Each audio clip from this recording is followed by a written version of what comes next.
Wilson, Here. Mrs. Contreras, I'm here. Mr. Rader, Here. Mrs. Reyes. Here. Mrs. Sashanek. Here. Thank you. Thank you so much. If you would all stand with me at the time and would repeat the Pledge of Allegiance. I pledge allegiance to the flag of the United States of America and to the republic for which it stands, one nation, under God, indivisible, with liberty and justice for all.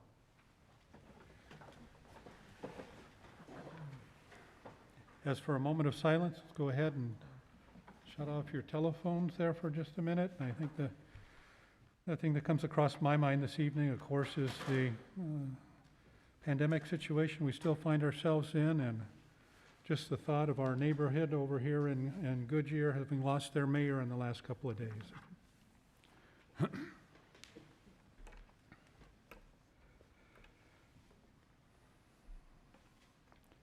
Thank you so much.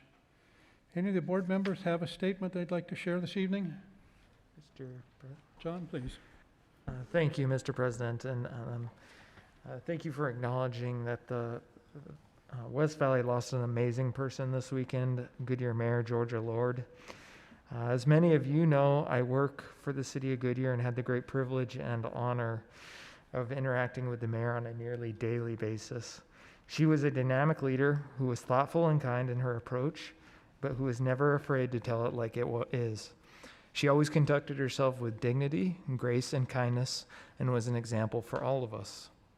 While our district doesn't touch much of Goodyear, the mayor's influence spread well beyond the borders of the city, and she had a tremendous impact on the entire region. She was an advocate for public education and was pivotal to expanding freeways, transportation, and economic development in the West Valley.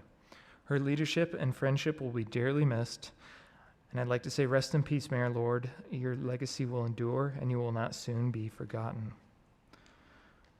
On a more positive note, I would also like to take a minute to wish our amazing staff a very happy holiday season. Everyone has worked so hard to help us adapt and overcome another very difficult year to ensure that every student in our district has access to high quality, comprehensive, and success-oriented learning and leading opportunities. I am so grateful for our teachers, staff, and leaders for your unwavering commitment and dedication to our students. I hope you all have a safe and restful break. Thank you, Mr. President. Thank you so much, John. Appreciate that. I think the only other thing I have to say is that I read my email today, and a very, very nice letter about during the holiday season is just take a breath and just breathe, and let's enjoy the time we have together.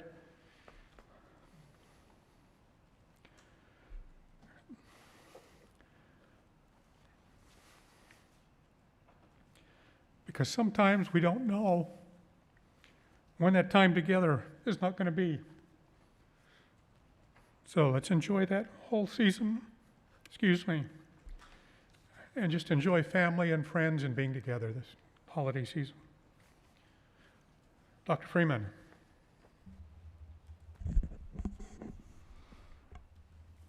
Thank you, Mr. President, members of the board.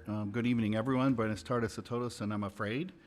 I'm also going to start out on a somber note. Our thoughts and prayers go out to the families of Georgia Lord, Goodyear's long-serving mayor who was 83 and passed away last weekend, and of Tyler Moldovan, newly minted Phoenix police officer who just turned 22 weeks ago, and last I heard still fighting for his life in the hospital. Too often we take those who serve our communities for granted and stop only to appreciate them when they're gone. So please remember to be appreciative always. I would, on a personal note, add that I met Mayor Lord years ago through Westmark, and one of the things that I didn't see in the things I read about her today was one that impressed me most. If you will remember, back right after she became mayor, she did a video spot for John McCain, even though everybody knew he didn't have a chance. She got up and spoke to his character and the way he had served Arizona. And really, I think kind of led, maybe even got some national accolades for that spot. She was committed to her principles. Now, the other thing I'd add, personal note, is she was just recognized by Westmark at Best of the West. And most of you would not have seen, but I had several opportunities to witness Mr. Rader working with her. And she had, since her fall, become, I don't want to say feeble, but very weakened. John caringly, patiently assisted her up the stage, across, and back down. You'd have thought it was his mom. So, I mean, that's the impact she had on people. And normally I wouldn't tear up, but Curtis started it. Since our last meeting, staff and students have enjoyed extended Thanksgiving break. And I hope you all had a chance to relax, reconnect with family. Yeah, thank you. Reconnect with family in a safe manner and shared experiences of gratitude for the relationships and your continued resilience. Please stay safe and healthy over the holidays. For Thanksgiving, we served 4,552 student Thanksgiving meals, and they had all the fixings. We served nearly 200 adult meals here at the bistro, so we had a great turnout.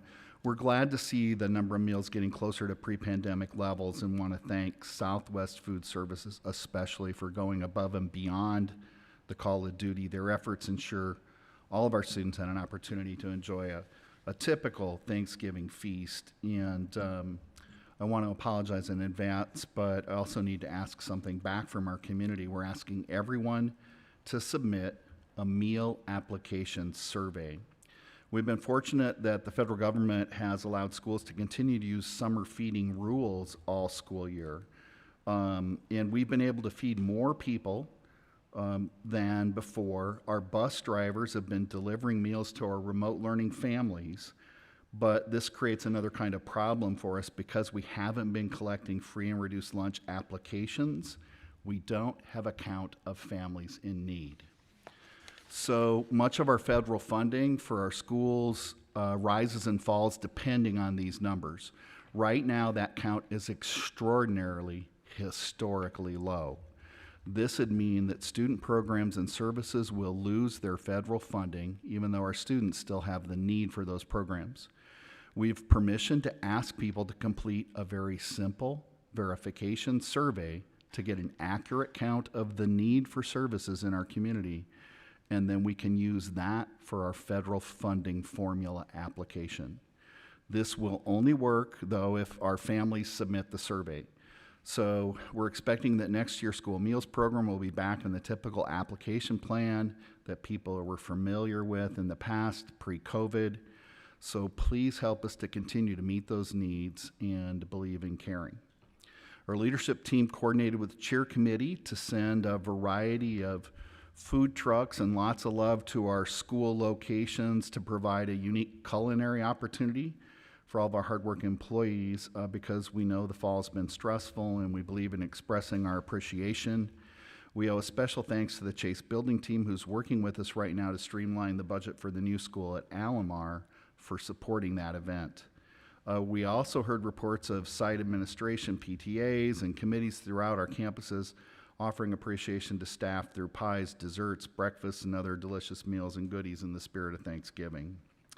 In keeping with the season, Littleton students and staff have been generously giving of their time and resources to those less fortunate so they can enjoy the holiday season. Organizations and committees at our 8 sites sponsored food drives, turkey trots, toy drives, and gift giving. I'll be able to report more final numbers after the break, but here are some highlights thus far. At Country Place, the National Junior Honor Society collected a total of 2,854 non-perishables that were donated to St. Mary's Food Bank, and congratulations to Miss Rodriguez's homeroom. She got first place with 744 of them. Tres Rios' Service Academy National Junior Honor Society partnered with the City of Avondale to organize a canned food drive. The Puma community rose to the occasion by bringing in over 1,500 items to support those in need. Friendly grade level competitions added even more fun to the important initiative. We're also glad Quinton STEM Academy was able to hold another successful turkey trot this year. Over 50 turkeys and 20 gift cards were given to families who participated. Quinton also surprised bus drivers with a pie of their own to show their appreciation for all the drivers do. The district office, our cheer committee, once again organized a Santa for seniors. Each year, the staff at the district Underdown and Collier campuses volunteer to bring holiday cheer to the senior citizens at the Avondale Senior Village right across from this campus. This year, seniors will be participating in a white elephant-style gift exchange in which Littleton believers will be providing gifts on behalf of the residents. I want to acknowledge Ms. Maria Williams, the committee's tireless chairperson, for organizing the activity, and to the committee for assisting in collecting and wrapping presents, and it's a wonderful way to give back to our community. We enjoy going over there every year. Our students have been recipients of some support from the NASCAR Foundation, and NASCAR is committed to supporting causes that improve the lives of children in need, and they were in town for the NASCAR Championship Series race last month. In addition to Phoenix Raceway's ongoing collaboration with the Estrella STEM Academy, the foundation was here supporting our Boys and Girls Club at the Underdown Learning Center. They had a grand celebration supported by local law enforcement and fire agencies with new bicycles given to every child. And the joy on children's faces was priceless. Every year in our district, a highlight of the season is the holiday concert by our Fine Arts Choir. The concert will be digital again this year, and I want to invite you all to join the online premiere of their I Dream of a World program this Thursday, 2 nights away, December 16th, 6:30 p.m. All you have to do, get comfortable, cozy, turn on the computer, cell phone, or smart TV, and tune into the Littleton YouTube channel. And if you're listening right now, I think it's the same channel. And enjoy the beautiful program of winter and holiday music. I hope that this time next year we'll be announcing the option to choose to attend a live in-person concert again. We'll see. Coming up this Friday, December 17th, starting at 3:30 and closing at 7:30 p.m., we will offer another vaccination clinic here in the auditorium. I'm a little perplexed that some could be unhappy we're providing this space for this, but the overwhelming feedback we've gotten is that people are pleased that our staff are coordinating with Safeway Vaughn's pharmacies to help administer vaccines. Those will be for first, second, and third doses of Pfizer and Moderna, as well as a children's dose of Pfizer. And there are flu shots for everybody wanting them. Students age 5 through 11 are now able to participate. Don't forget to bring your vaccination card if you already got started. And if you're getting a flu vaccine, please bring your health insurance card and have that available as well. The recent emergence of the Omicron variant has created further emphasis on the importance of vaccination and boosters to protect against severe illness, hospitalization, and death. So we're seeing hospitalization levels rise again, like last winter, causing cancellation of some other procedures.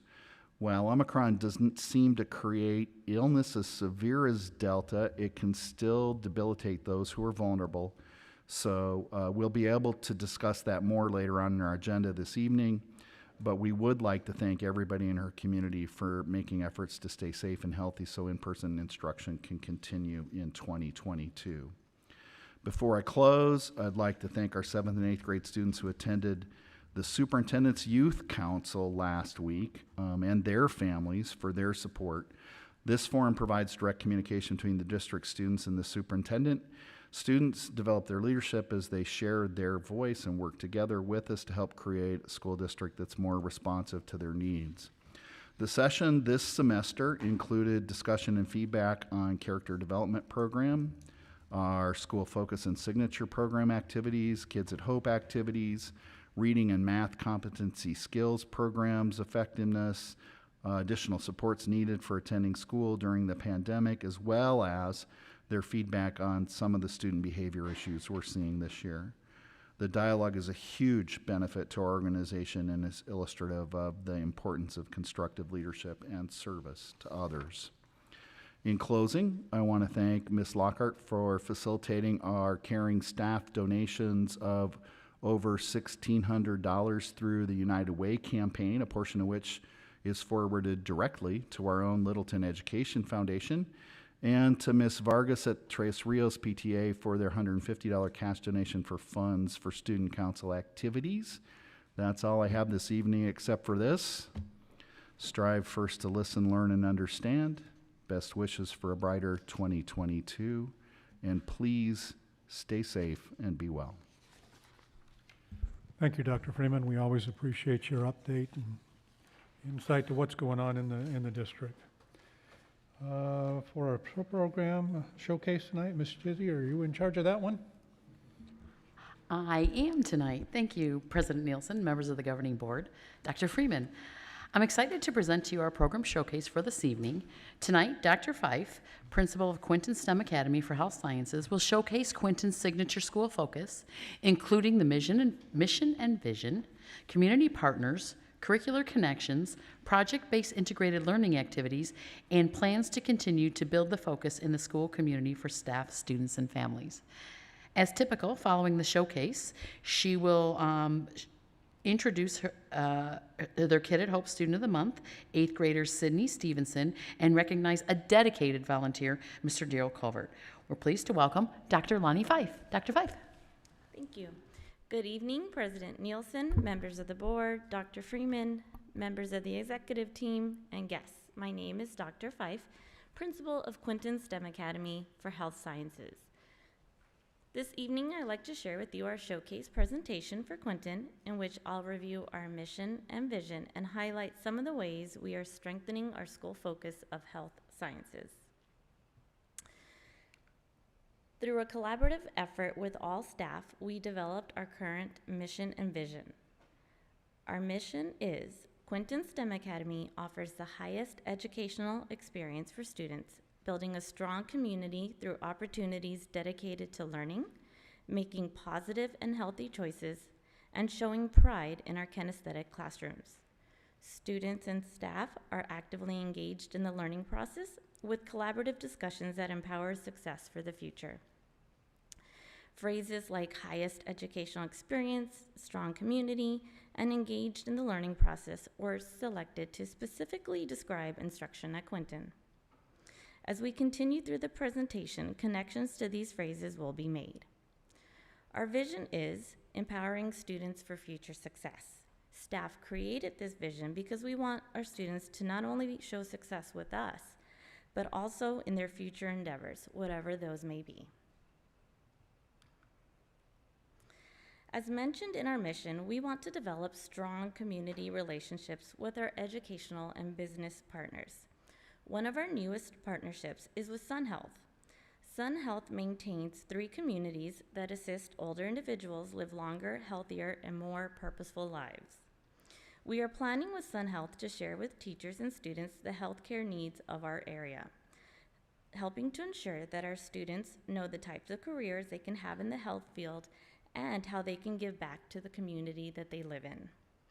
We are also looking at opportunities for our students to volunteer at one of their communities when our mitigation plan allows.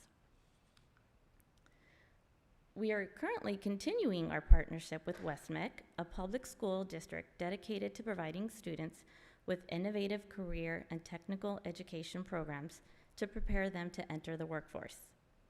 Helping to mentally prepare our students for the future, WestMec has sent students currently in the medical assisting program to speak with our middle school students on what steps they need to pursue the career of their choice. And once field trips can continue, we intend to visit their campuses as in previous years and allow our students to participate in some of the hands-on activities that they will get to experience if they decide to choose Westmec. One of our newest academic partnerships is with Tolleson Union High School. They are supporting us by sponsoring our school so we may open a HOSA chapter. HOSA is a student organization dedicated to helping students enter the health field. Having a chapter at the middle school level will allow students the unique opportunity of participating in competitive events that will give them the experience that will prepare them for future careers. Some of the competitions that will be available to our students include Foundations of Medical Terminology, Math for Health Careers, Life-Threatening Situations, and many more. As students transition to high school, they can continue with HOSA with the potential to compete for scholarships. We anticipate having our chapter up and running by this upcoming March. And I might like to add that we are one of the few middle schools in Arizona that are actually going to be able to offer this program for our students. At this time, I'd also like to share some of the educational experiences our students will have at Quinton this current year and in future years. One of our most interesting is dissections. Previously, students waited until middle school to be able to participate. This year, however, we're including all grade levels with, of course, developmentally appropriate dissection subjects. For example, kindergarten will dissect a vegetable of some type. Second grade is developmentally appropriate. Second grade will dissect owl pellets, and sixth grade a shark. So every grade level will have their own subject that they will be dissecting. Students will also be able to visit our discovery space to explore and create. Students will work collaboratively to solve real-world problems related to health and nutrition, create prototypes of their solutions, and then test them out. We're also working on getting some real-life subject matter experts into our discovery space to provide students with real-life feedback on their solutions. Students will also use the room to conduct science experiments using microscopes, petri dishes, and a myriad of other materials to dive deeper into the health sciences. Lastly, we have invested in Z-Space to bring science to life. Z-Space uses augmented and virtual reality to bring learning to life. As the slide depicts, students are able to pull objects out of their laptop to further explore. They can do virtual dissections, explore the habitat of living creatures, identify how viruses impact the different parts of the human body, and much more. Teachers will have the ability to model the activity first, then allow students to try independently or with a partner. Students can even record their work and submit it as an assignment using Google Classroom. We anticipate receiving our devices by February. Before I conclude the presentation, I'd like to share a short video from some of our sharks.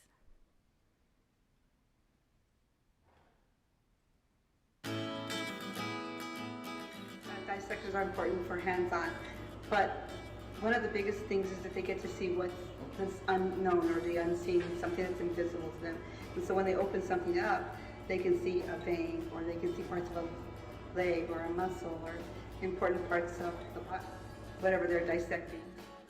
I think dissections are cool, but they're gross because you get to see the inside of animals and there's blood and body parts. Really cool that we get to learn like what's inside sharks and what's inside, like how their growth structure works and how what's like in them, to see like what their liver looks like or what's in their body looks like, and see how it's different for people. I think it'll help me in my future because I'm going to be a vet when I grow up.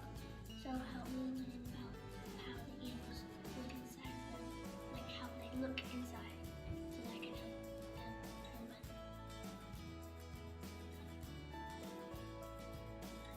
I think it would be really, really important for HOSA to be a part of Quinton, because I think that, as we know, we have been having COVID around, and we're always in need of healthcare workers. So I think it would be a great opportunity for our students to be exposed to the healthcare field, because we're always in need of nurses, medical assistants. There's never going to be I think it would be beneficial because there's other kids out there that want to be like in the medical field, and I want to be in the medical field, so I think it gives them opportunities to be. Can be beneficial due to it being a program that can help people decide what they want to be when they grow up, because it's about health and stuff, which is what our school is about. And so I would think that people becoming a doctor, a surgeon, or a nurse, all the stuff that was on the list when they did that presentation would be helpful. Thank you for your time. I'll address any questions or comments that the governing board may have at this time. Any members of the board have any comments or questions? Amy, please. This makes the middle school science teacher in me very happy to see all these amazing programs that you're doing, and I'm so excited that you guys are getting Z-Space. The school I teach at just got it last year, and we haven't used it very much because kids weren't around very much last year, but it's been great this year, and I'm excited for your teachers. President Nielsen, board member Ms. Sosnick, yeah, we're really excited. The teachers were able to play with it. We're hoping to eventually be able to open it up so the community can come in and play with it and explore and see what their students are doing during the day. Kathy? Thank you. This is so needed in a middle grade school. I think sometimes by the time you get to high school, you've got a lot of other things on your mind. So this will give you an opportunity to determine what field, and I really do think it's going to be extremely beneficial. So thank you. Thank you. John? No, I'd just like to say thank you for the presentation tonight. It's given us all a little bit of insight of what is available for these kids. It's just, not always come and get the same thing day after day, but they now have an opportunity to see earlier in their life, what reality's about. They don't have to wait till 8th, 9th, or 10th grade and then decide, maybe I want to do this, or maybe I can do that. They can at least begin. And that start is what prepares them for the future. So thank you very much for your efforts on that. Thank you, President Nielsen. Okay, I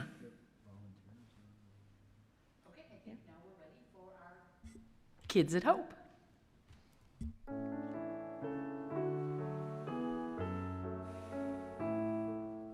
Hello, my name is Sydney Stevenson, and I am honored to be chosen for the Kid at Hope. I really appreciate being chosen. To me, this is a big deal because nothing like this has happened to me before. If I'm being honest, I used to hate going to school. But when I came to Clinton, I started liking school because the teachers and students were so amazing and nice. These teachers have believed in me since I came here in 6th grade. When I am older, I want to be a police officer or a lineman for the Green Bay Packers. I know I can succeed in either way. I also want to travel when I'm older, especially to Sydney, Australia, and Paris. I just want to say thank you again, and I will continue to do my best every day.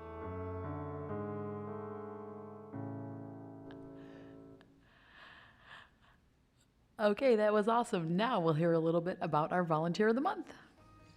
Hi, I'm Lonnie Fife, Principal of Quinton STEM Academy. Today I have the honor of sharing with you our Volunteer of the Month, Mr. Darryl Covert. Mr. Covert is a familiar and friendly face around Quinton. He is always happy to volunteer his time to support our students and staff. You can find him in the library helping to support our book fair, sharing great ideas at a PTA meeting, or helping students cross the street safely every morning. On behalf of the Quinton STEM Academy School, we are grateful to have Mr. Covert as a part of our community. Congratulations, Mr. Covert, on this well-deserved accomplishment. Yay! Thank you, Dr. Fife. Thank you so much. Appreciate that. The next item we have is call to the public, and I understand there's no notes that have been turned in or anybody online that have done that. All right, thank you for that. Item number 9 is consent agenda. Any members of the board wish to pull any items from that consent agenda? If not, may I have a motion? I'll move the governing board approves the items submitted for consent. I'll second. Thank you so much. All in favor? Aye. Aye. Any Aye. opposed? Thank you. Did you get that all, Ada? Item number 10. Ms. Kelly, would you like to review with us this evening what you have available? Dr. Kelly, sorry. Thank you, I'll get it Mr. straight one of these President, days. members of the board.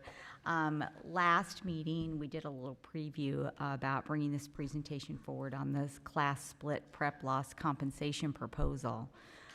So this evening, we'll give a more in-depth overview and then ask you to approve the plan that we've gotten feedback from both the LEAP committee, the Littleton Employee Advisory Partnership, and the LEA, the Littleton Education Association.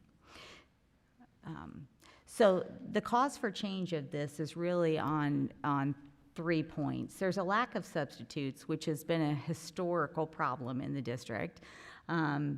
We have people who have an abundance of employment opportunities, and we lack candidates that meet the minimum qualifications for certification. So the issue is compounded. We have increased absences due to illness and mental health factors associated with the pandemic. And the lack of subs puts additional pressure of covering these classes on all employee groups, including support staff and administration, as we have had teachers work remotely from home when they've been quarantined, and so our paraprofessional has covered the class while online learning takes place. The third thing is market demand. Currently, there's a labor shortage, and so everyone's looking for the same number of workers, and so it's basically a bidding war for full-time positions. And employees who previously were filling intermediate assignments are now being filled or pulled to fill long-term vacancies, and that's a problem across the state. So the next thing, I'd like to give you an overview of our unfilled absences. We currently have 295 teachers that require a substitute when absent. From August through November, there were 547 unfilled opportunities. Unfilled absences typically result in uncovered classes being split between the grade level or multiple grade levels. Teachers sometimes lose their planning time. One of our schools rotates through, so teachers cover classes on their prep. And then sometimes there's a teacher that's moved from his or her regular assignment, such as a special area teacher or a teacher on special assignment to cover those classes. On average, each campus needs 2 substitutes daily. This does not include long-term absences, such as those that fall under FMLA, pregnancy, medical issues, and things like that. Now, that's plus or minus. This is just average. Sometimes some have 2, sometimes some campuses have 5, but that's on average.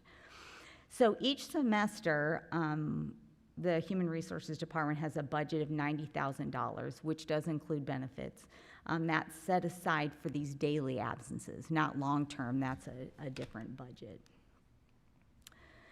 So we got some feedback from the 2 groups that I mentioned. And so currently, each site creates their own coverage plan. And we have some overview that it needs to be fair and equitable and not just cancel specials because they're the smallest group.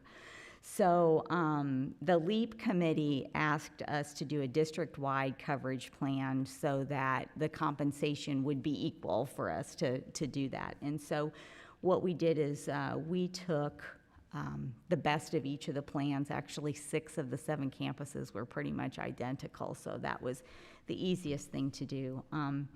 So teachers would then have prep losses and class splits tracked by site administration as coverage plans are enacted daily due to unfilled absences. So this would not apply if we did have a substitute come in for the absence.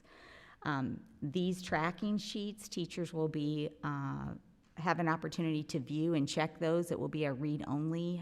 Our new addition to the Human Resources Department, thank you to the board, our administrative assistant is whiz-bang at Google Docs, and that seems to be the wave of the future, so she's got it locked down and ready to go, and we'll have some training for both administrators and teachers on how to view that, should the board approve this plan this evening.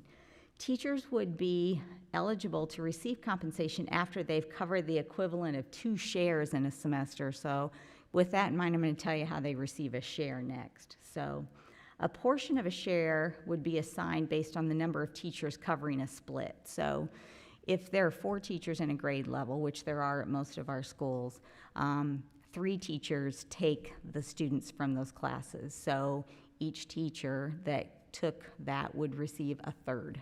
So 3/3 make the whole split, so they get a third of a share. So they would cover that class 3 or classes 3 times to get 1 full share. What we did do, because we had some feedback from some other districts about minimums, there was some feedback from one district that said, oh, well, we have 7 minimum, so our administrators just make sure that they just put 6 so the teachers don't get paid. I'm like, okay, we're not going to do that. So we actually got to 8 students with the exception for self-contained classes, because if you split a class, that's about how many kids, because our average class size is 25 across everywhere. There's some pluses and minuses, but that's where we get. Also, if teachers lose their prep, special area teachers cover 7 classes in a day, so that's a prep. So if you lose 7 preps, that's equal to 1 share. So this is all the fraction that we're going to test on later. Teachers that are reassigned, though, will not be eligible to receive shares because they're not taking additional work on. But we will have that as a last resort should there be X amount of uncovered classes. At the end of the semester, the remaining short-term sub-budget, minus the benefits, will be divided by the total number of shares earned to assign a value. And teachers will then be compensated based on the number of shares that they earn. So the next slide, please. The feedback that we had from both LEAP and LEA were that teachers would rather have subs than receive split compensation. They're like, we just want the subs. So the Human Resources Department is working to hire more subs through innovative marketing on social media. We're working in partnership with ESI. But we will also be sponsoring emergency substitute certificates to people that do not hold a bachelor's degree. I did leave a HR West Valley meeting this morning, and a lot of the districts are moving to these emergency substitute certificates. It has been taboo for a long time, getting it's available, but the State Department asks you a bazillion questions and they're waving off because it's just, we're in that dire of a position. So this semester is a pilot, which will allow us to gather baseline data and make recommended changes to the board on the plan in the spring, whether that be budget or number of splits, and see how that works out.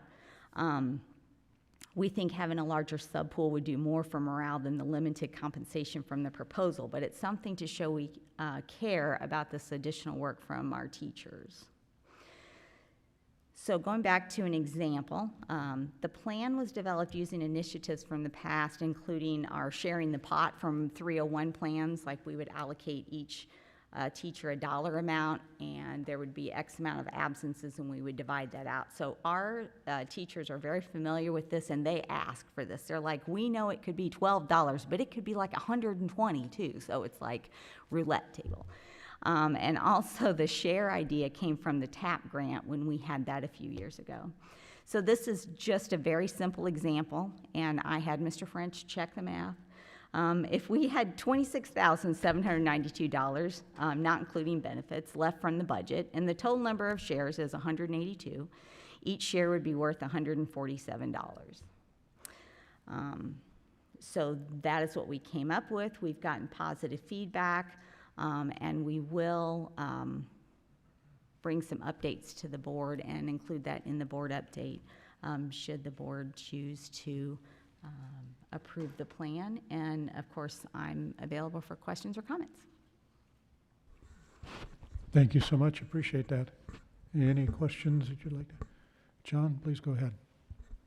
Yeah, thank you, Mr. President. Dr. Kelly, just curious, and I'm certainly in favor of reimbursing teachers fairly for the additional work that they are doing. Two questions. So you mentioned the kind of the roulette piece of this. I mean, again, I don't know how the math might always work out, but I mean, is there any minimums and or maximums that would be included in this plan? I mean, could it be a really large number, or is it fair if teachers are covering tons of classes and the math just works out where it's $12 to your example? Is that really fair for the work that's been put in? Right. So, Mr. Rader, thank you for your question. One of the things that we're doing is collecting the baseline, so we really don't have a good idea. This has been our sub-budget, and we have not expended the sub-budget in quite some time. That rolls forward. And so we're unsure at this point, but the teachers felt like this was a great way to start and collect the data, and so they were in support of that. And I hate to ask you to speculate, of course, on the record, but just given what we've seen so far, what do you think the average compensation would be under this plan for a teacher? Well, Mr. Rader, what we are doing is actively filling something that the board approved several years ago, which are permanent sub positions, one at every building with emergency certified. So my staff has been interviewing for the last 2 weeks, which will alleviate some of the sub coverage, and that is not in the sub budget. These are positions paid, already allocated for, but will alleviate some pressure with the new emergency substitute certificate. So that piece along, I'm hoping that the splits, we're also hoping that we have one long-term person from ESI assigned to each building daily, which gets us to 2. Now those salaries will be paid out of the short-term budget. So I really have no idea. Okay. Well, certainly a little bit of a scary position from a policy standpoint to go into. We don't know any idea. I guess it's capped at a maximum, right? So just the math. There's no It's there's just no the risk. pot, and that's one of the things. I mean, the teachers know from 301, like here's the pot. It's $90,000 with benefits. Here's how many teachers we have, and here's how many subs. So we had 547 uncovered positions, and I believe it's $62,500 that would have been divided out. Now, depending on how the splits occurred or if there were coverages because we did pull positions, I can get the breakdown of the shares. We tried to get that before tonight, but the way we currently pay ESI and the subs, it was a little difficult to do that. Just one more question, if I may, Mr. President. Please. I think it was referenced at the beginning of your presentation that paras also right now are filling in many cases. Are they eligible for shares of this if they're filling in, or when a teacher is conducting remote learning? Mr. Rader, they are not, but we are looking at some plans from other districts where they would receive additional compensation, but we would need to locate a budget for that. I know Avondale said today on the meeting that their paraprofessionals get $5 extra a day for covering a class, and I'm like, maybe not so much, but so we're working on that. But the paraprofessionals who are covering are eligible to move into those permanent sub positions and get an emergency sub certificate, and they're good candidates because they know the school, we know them, we know what their capabilities are. So there are some people that are applying for those. No, thank you for that. And I think if our paras moved up, though, wouldn't that leave a hole? And I know we also have trouble locating paras. So, my daughter works with a paraprofessional. I know the pivotal role that they play on our campus and with our students. So I would certainly be in support of making sure that, in addition to our teachers being fairly compensated, that we do look for opportunities to, reward isn't the right word. It's to adequately compensate people for the work that they're performing for us. So thank you very much. Absolutely, and we'll bring that back as part of an update and let you know where that is. Thank you. Kathy? So when I look at the class split, basic question, who's tracking all these shares and who's moving, and how are you tracking this, and what does that cost? So, Mrs. Reyes, thank you for your question. Currently, the assistant principal at all the schools tracks the splits, and so they're already doing it, but we're just putting it into one central location. Like currently, the assistant principal, if there's a sub, they verify through ASOP that they're in there, that the sub showed up, that their split isn't needed. And so the work is already being done.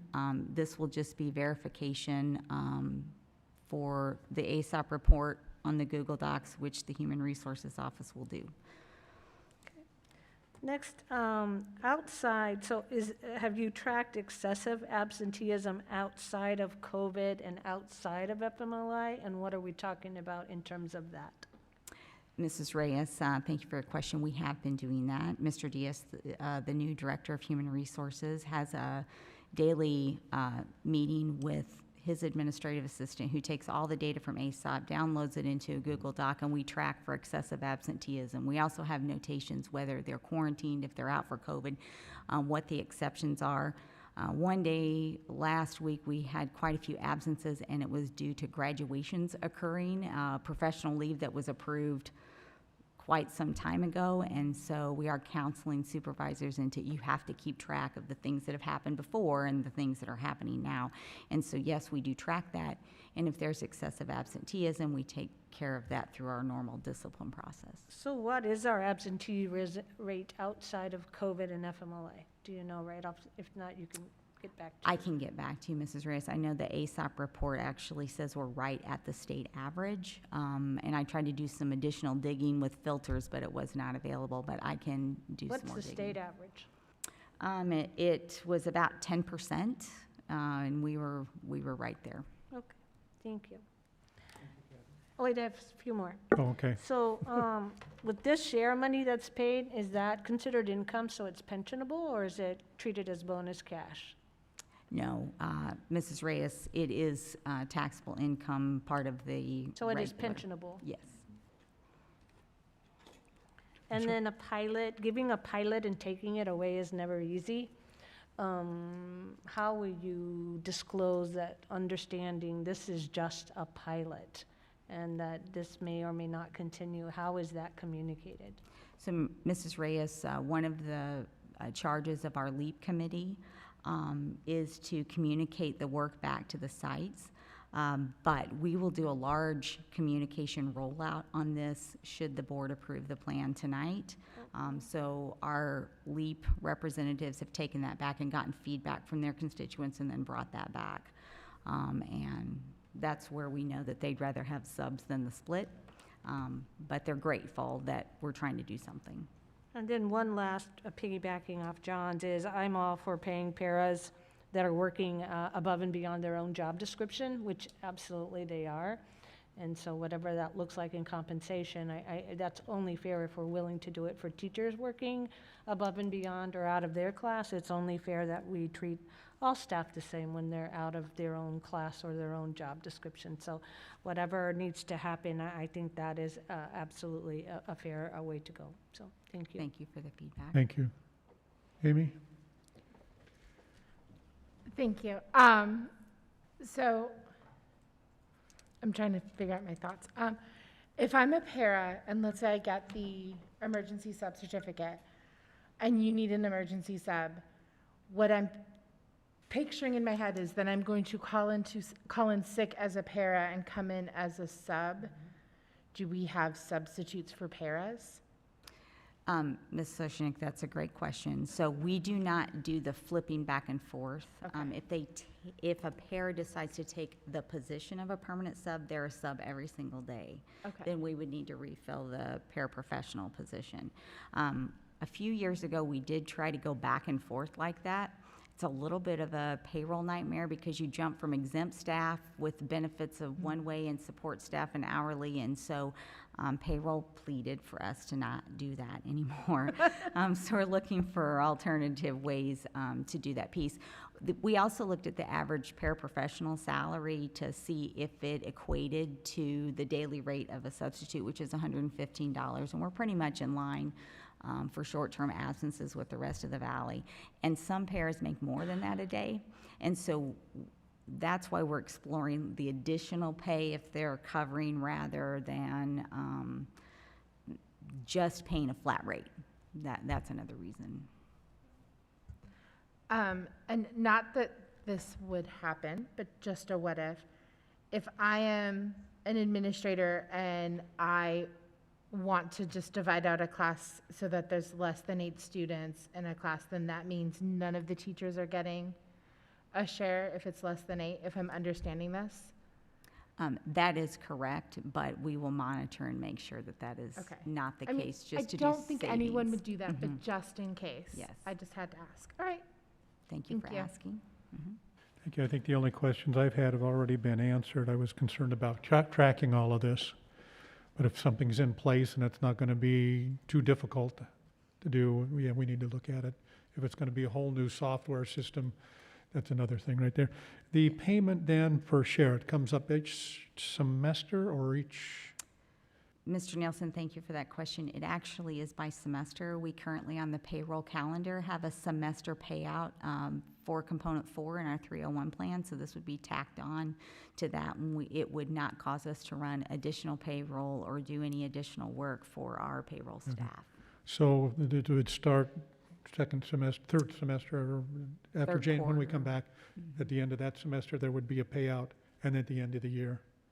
Yes, sir. Okay. And I guess it was just, you had a number up there, 147 per share, $147 per share.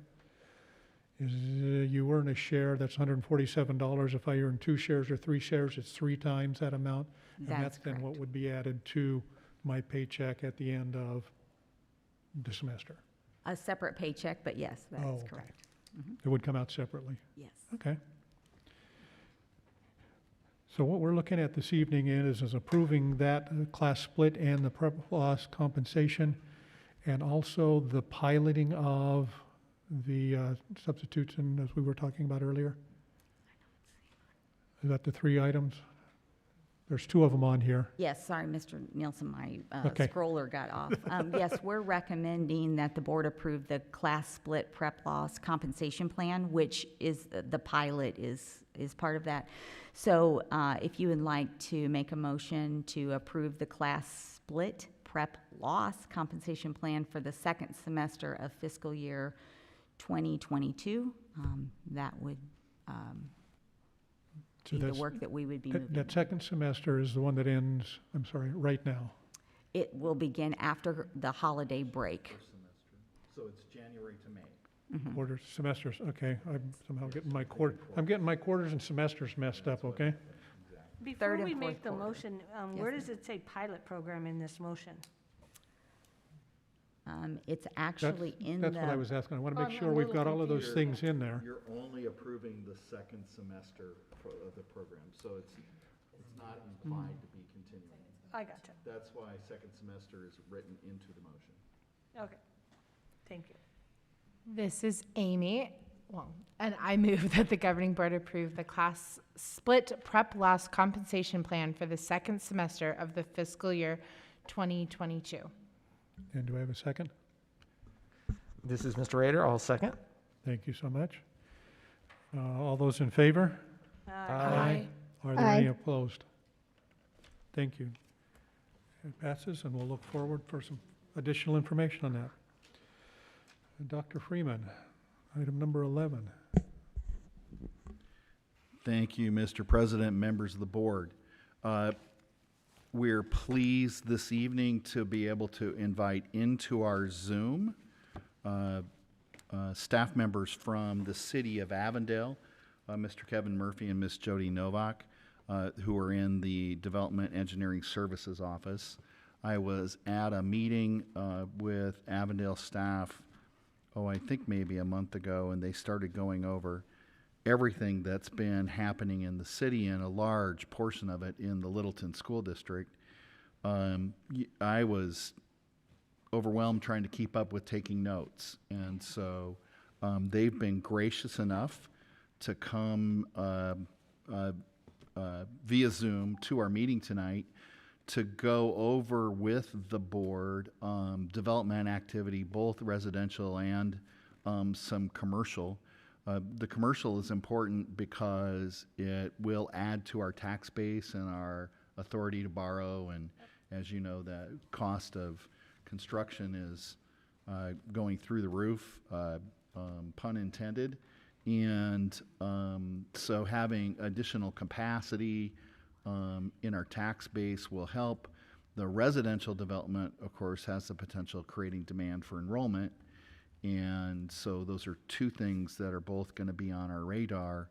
And with so much happening, I really appreciate them making time to bring this information to you tonight. We got some slides in advance. I don't know if when you were going through your board material you saw of some of those, and I've reviewed those. And I'm just looking at the slide right now and seeing Mr. Murphy's name coming up first, but I'm not sure if Kevin or Jody are going to start out, and hopefully they will introduce themselves as they get into the content. Can you guys hear us? Yes, we can. Thank you, Dr. Freeman. Okay, take it away then. Thank you. Yeah, hi, I'm Kevin Murphy, and I have Jody Novak here with me tonight as well. Hi, good evening. We have a rather quick presentation for you that I briefly brought up at a previous meeting that Dr. Freeman showed some interest in. So he wanted me, we provide the slideshow to you, so if I go quickly, you guys all should be able to get a copy of it. Avondale, we're fortunate to have a lot of growth in the area, a lot south of I-10. And on the first slide, it's just listing some of the residential projects, 8,200 new single-family homes and 11 residential subdivisions. There's a list of them that are where most of them are going. South Avondale area. Alamar is one of the bigger ones by itself. It's 3,695 lots in itself. Sales year to date are 246 homes, which is, you know, just huge for a town, a community our size. And then there's 4,900 apartment units and 22 multifamily projects currently in the works. And that doesn't even account for some of the projects that are just putting in pre-submittals right now. But we anticipate just in the area by the boulevard, imagine driving down Avon Boulevard between Van Buren and the highway and Van Buren over to Fairway, where the new fire station is. There's going to be almost 5,000 new multifamily units probably built in the next 3 to 5 years, which is going to change how that area looks considerably. She'll advance it because she has it up. Okay, good. You can advance it. You'll advance it. These are just a list of all the different single-family and multifamily projects. As you can see, there's quite a few units. You can see the Vari, I think, is being built right now off of Avondale Boulevard. Where some of ours on the next map, but there's quite a few that, like I said, are going to be built right. The villages at the boulevard are back behind where the hotels are. You can see that being graded. We have another one that's being built on city property we just closed on recently called Ascend. Ascend, that you'll see is 557 units, and then there'll be one to the north right behind the sports center there as well. And then, like the ones that aren't listed here yet are the ones just north of Vari off of Avondale Boulevard that's being built. There's actually two proposals. One is called Live Avondale at the Boulevard. It's actually on the list. And then there's another one that just came. It's the same developer that's doing the one on our property, Ascend, north of that. So the two pieces of property to the north between the highway and the one you see being currently built are both have large multifamily projects being proposed on. Next slide. This is just kind of a quick map of some of the stuff that's going on. Project Comfort is over there off of 107th. It's got, it's Project Comfort is the code name. We seem to have code names these days, but it's Ashley Furniture. So they're taking just the front part of that property. They went through pre-submittal. They've got kind of a approval of their pre-submittal plans of what the building's going to look like. So we anticipate that's going to probably break ground next year sometime. Villages at the Boulevard, that's a single-family detached we talked about that's back behind the hotel section there. There's a new project, Dutch Bros, and you have to call it Dutch Bros, not Dutch Brothers, is going in at the right there at the Boulevard, right in front of the sports center. Abbott Hotel is moving forward. It's another hotel in that same area. Real close, if you go down Avondale Boulevard, you'll see that some new fountains have been built. They'll probably go into service after the first of the year in a lake back there. Abbott Hotel will be right behind the southernmost fountain, so it's he's moving along pretty quickly. You see the Boulevard Lake, that's actually almost completed now. We think we'll have water in it by the 1st of February. Alta Avondale is the project I mentioned earlier, actually, that was on city property. And then industrial 1.1 is going in. So it's a vertical farming, which is a pretty neat project for us. We haven't seen something like that in Avondale. So we're actually excited once they get built to go out there and see it. It might be a good tour for some of your students once it's up and running, because it's a pretty neat concept, way to produce a lot of produce in a small amount of area. And next slide. And this just shows you where some of those future subdivisions are. You can see Shadow Ridge down there, just north of Broadway. It's off Avondale Boulevard, Lower Buckeye. I think a lot of you know where Alomar are. They're going into phase 3 now, Verde Trails and Entrada. So just a lot of multifamily going on. In fact, we probably have, this is just showing south of I-10. There's also quite a few subdivisions north of I-10 for those of you who are interested. Up at 99th Avenue, there's a Fulton Home subdivision going in. There's one going off north of there off of Indian School. There's another multifamily right off of Avondale Boulevard in McDowell. Then we talked about a couple townhome projects off of Avondale Boulevard as well. So it's the whole town, any place that's empty seems to have an interest in building. And then next slide. And this is just a list for all of you of what's going on, some pretty exciting things. If you look over in Parktown, it's filling out extremely quickly. We've sold out the retail space in front of the sports center. The Veda Salon is going there, and then you have a Tap 2 going on the boulevard. Like I mentioned earlier, Dutch Bros, Children's Phoenix Hospital is putting in a medicine clinic there at the boulevard. Plus, Phoenix Children's Hospital is also expanding their site off of McDowell. And then just a quick list you can see. The big thing for us is some of the big car dealerships. AutoNation came in Echo Park. Those are big tax generators for the city. They filled in some empty sites down there off of between 99th and 107th Street that have been empty. I think there was a Mitsubishi dealer in there for years. And then the medical corridor you see off of McDowell Avenue, ACO's just opened, but there's another proposal for a Clear Sky, which is, as I mentioned here, is a physical rehab hospital that we're going through annexation now. So probably in the next 2 years, you'll see it built. So that's just a quick summary. Mountain Fitness, I think, is exciting for some people. That's also going to be in Park 10. Their plans are all approved. They were supposed to break ground this year, but with COVID, they kind of pushed it off, so we're kind of waiting for them. A Bar Queen, opened up. Perry's Pizza at Park 10. For those who are familiar with cold beers and cheeseburgers, this is kind of like that, except pizza, cold beer and pizza. So some more things happening over there on Park 10. Is that the last slide? Yep. I think that's the last slide, if I'm correct. So if you have any questions, Jody and myself are here. This, like I said, a quick update. There's a lot of stuff going on in Avondale, a lot of growth. We're probably averaging 50 to 60, over 60 new building permits a month. Plus capital projects. And then capital projects, we're at an all-time high. I think right now we're close to $180 million, I was told this morning, in new projects. One of the bigger ones, I think I mentioned that Dr. Freeman was excited about, was the Aquatic Center. We've got that out. It's scheduled to be open in May of 2023. And it'll be right behind City Hall here. So it'll have competition swim laps, slides, kind of the whole 9 yards. It'll be quite the amenity for Avondale. And besides that, we're kicking off another fire station down by the Resource Center as well, which will be a fire station / detention center. So and the next fire station after that, we're already kind of pre-planning, will be down in Alomar. So quite a bit going on. Thank you so much, Kevin and Jody. We appreciate the presentation. Any member of the board have a question you'd like to have enlightened more further for you?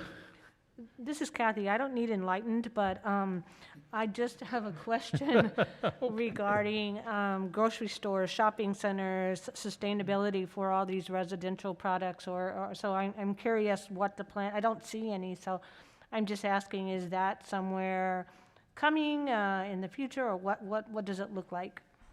Well, it's a question that's been out there quite a bit recently, and there was a recent study done by Economic Development, and believe it or not, I know everybody wants a grocery store within a mile or 2 miles of their house, but currently the amount of grocery stores available within our areas are more than sufficient for the population. Now that might change. In grocery stores, you might get some of the more boutique, like Trader Joe's, or somebody might take some interest down the road. But grocery stores right now are, they're kind of the last thing to come in. And right now, based on statistics, what they look at, they don't see the demand for them at this time. So we're not getting a lot. As you know, economic development goes out and tries to drive as much commercial business. We have a great economic development group, as Councilman Nielsen knows, that bring a lot of these businesses that we're talking about to town. And so far, grocery stores have been on that, you're not quite where the demand is for another grocery store. Wow. And a lot of people talk about the South area, but with Fry's, nobody's probably more than 10 or 15 minutes from a grocery store. So the grocery stores so far have not indicated a desire to build another grocery store in Avondale. We haven't had any interest at all. Thank you. I think we're all looking quite surprised, because if you've ever been shopping here at Fry's, it is an interesting aspect. So thank you for that. Yeah. We appreciate it. Thank you. Anything else? John, please go ahead. Yeah, thank you very much. And I guess to start off my comments, I would just like to applaud the city of Avondale for their amazing work at branding the boulevard and some of the effort that's gone in there. I think the public artwork is terrific, and I've been very excited to see the new monument signs going in. I travel down Avondale Boulevard every day, and it's I'm very proud of the work that's going into that area, and excited about all the new development. I guess, and maybe this first question is for Dr. Freeman as well. With, I know we count single-family homes pretty carefully to gauge what we're going to need as far as future school sites. Do we have a similar formula for nearly 49 apartment units, and how do we anticipate that might impact need for additional schools or the location of an additional school site in proximity to the boulevard and all of those units? Yeah, Mr. Rader, thank you, Mr. President, members of the board. So, you'll remember, because most of you were on the board when we started our land acquisition hunt, and I emphasized to the board, I thought it was important that we got a site north of Van Buren. And so that is in that, right now in that final phase of Matamay, and it's Collier's the next closest site. It's the only site north of Van Buren. So we did not have projections on the number of multifamily units when we were doing that, but we were always concerned about that, and that the configuration of homes closer to the freeway would have a higher density. So part of the reason I asked them to come and show you those numbers is I'm concerned about our capacity just with the land buying that we've done. So, especially north of Van Buren, and that land is getting tighter and tighter and tighter. So, and you can see it not, just being bought up, but filling in quickly as well. So, we are struggling now with demographics. All the demographic companies are struggling with the effects of the pandemic. The State School Facility Board, which is now under Department of Administration, has backed off on all of their estimates. They're taking really conservative metrics. Part of that, of course, is just political pressure on them not to be building schools, because most of the politics supports alternatives to traditional public schools. So Mr. French and his colleagues in the business officials, organization are working to take them to task. We've talked to the people at Davis Demographics again, and the simple number that we've used is 0.3 students per household. I mean, of course, kids don't come in fractions, but that means, you know, there's going to be a school-age child about every fourth home, and of course that doesn't work out either. So you have 3 kids in one home and 12 houses with no kids. Has held pretty true up to the pandemic. There are some other things happening in Arizona, which is some aging of the Hispanic population, lower birth rate in certain segments and financial brackets. So there's a lot of things in flux, but my first impression, having gone through this data with them, was kind of the same reaction, which the question you're expressing is, I'm concerned about our ability to meet those capacity needs. Now, I will tell you the other thing that's happening is we're talking to multifamily developers about impact fees, and they're telling us a lot of their product is not going to be filled by people with kids. Part of that, they're saying, is to get out of impact fees. And part of it probably is true depending on the configuration and design of the product. So, you know, we are working in collaboration with them to see what kind of things we may be able to work out impact-wise. Most people don't realize the heavy financial impact of adding enrollment capacity to a school district. And I have a set of numbers I run for them and return to them on their, permit agreement forms that Avondale runs. And, of course, it runs in millions of dollars. And then our impact fee that we're asking is less than 10% of the impact overall over time. So one of the things that we've been talking about that we may bring back to the board at a future date is agreements for discounts in teacher housing in some of these more unique multifamily developments, you know, where young single teachers could get a more affordable home. Right now, with inflation growing faster than the legislature funding inflation in school districts, our teachers are having trouble finding affordable housing at the wage they're at. So we're really concerned about that as well.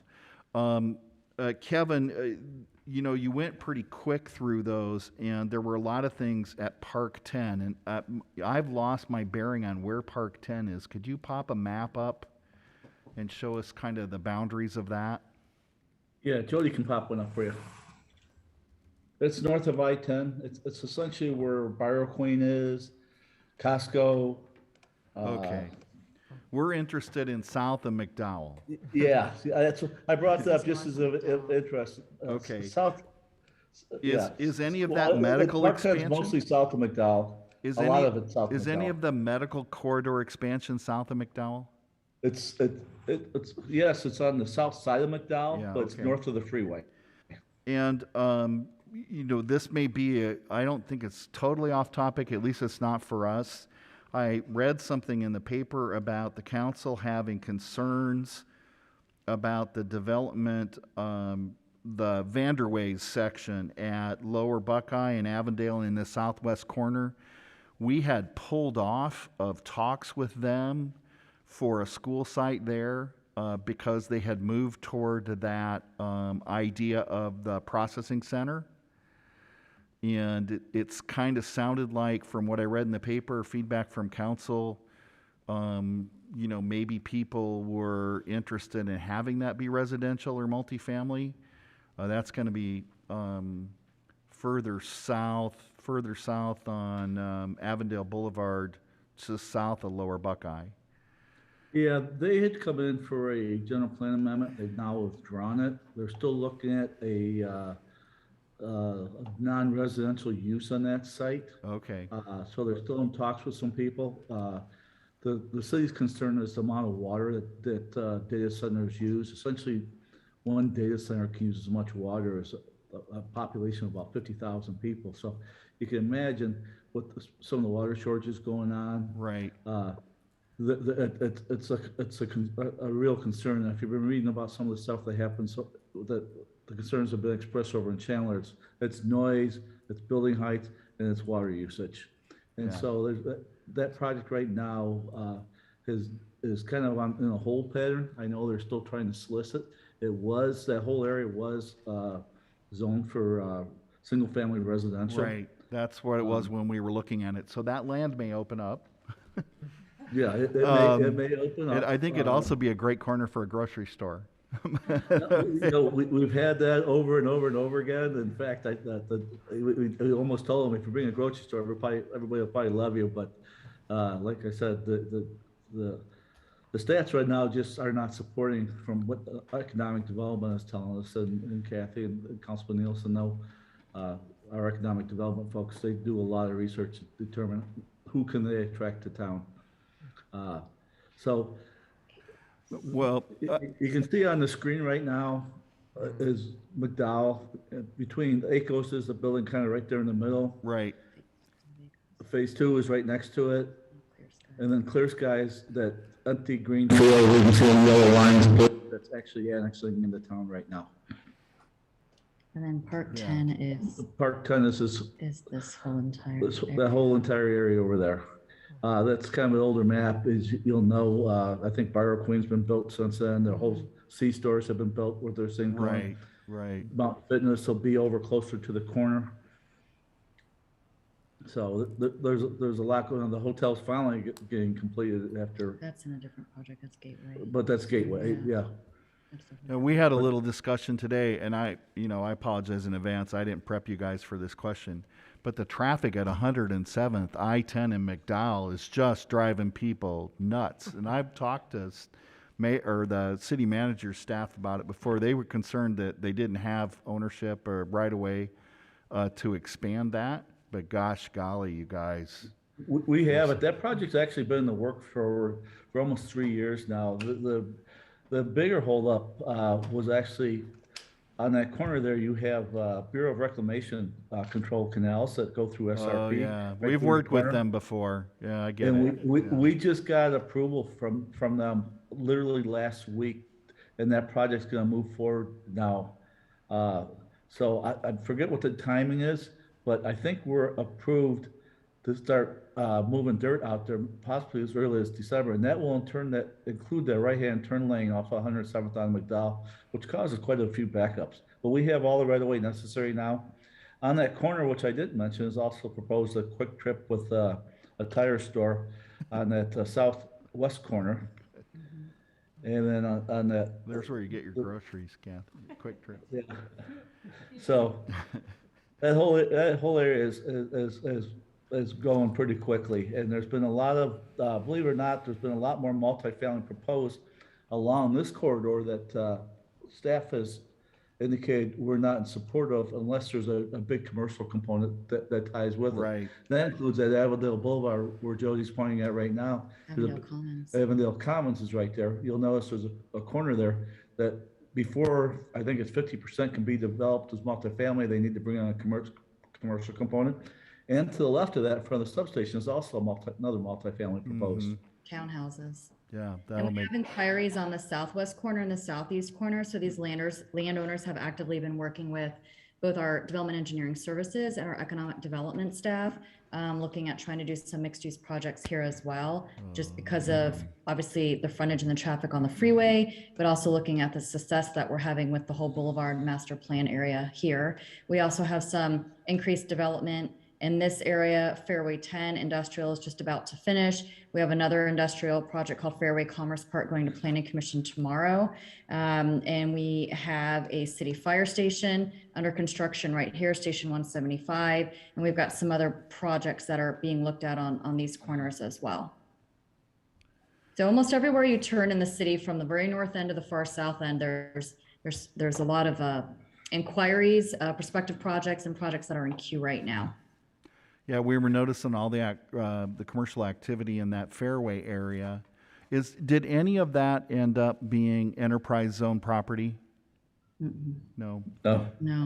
And I think two people were on 107th. The underpass, what we're seeing right now is with the expansion of the tilt-up stuff on the west side of 107th, some of that's probably going to be Tolleson, but we're seeing a high increase in tractor-trailer traffic running north to the freeway there. Is there any chance that that would be widened in the underpass to facilitate tractor-trailer traffic? Because what you get is one sideways truck and then the road's shut down. Well, you notice what's happened to 99th. 99th backs up clear past that. Same thing, yeah. Many days.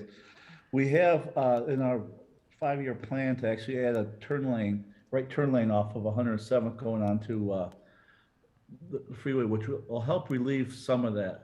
But you know, it's just going to get busier and busier.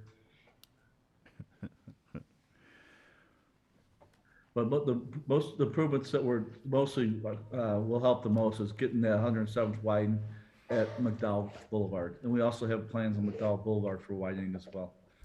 Well, I think what I'd like to do with you guys, you had the list with the bullets of all the things happening, is maybe number those and get them on a map that I can give to the board, with the number of units or the type of property is something that we can work on with staff in the next month or two so they can see in detail kind of the outlay of where those are. But I wanted to get you guys in to do this presentation and information because I'm overwhelmed by the amount and the rate at which these things are growing and changing. So we appreciate you guys making time for us.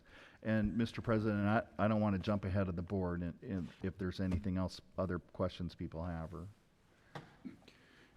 Anything else? I think we appreciate the presentation. It kind of is overwhelming to us, but gives us at least an idea that there's still quite a bit of work that we need to do and others. So if you can do as Dr. Freeman has suggested, get that information to him, that we might be able to at least start looking to see what we can do to take care of the kids that'll move into those particular areas. Yeah, we can take the map that we have that we show most of the subdivision, but we'll give you a list of all the units that are currently being permitted and the number of units they're going to have. Then we'll give you a map that shows the location of all of them. Thank you very much. Appreciate that.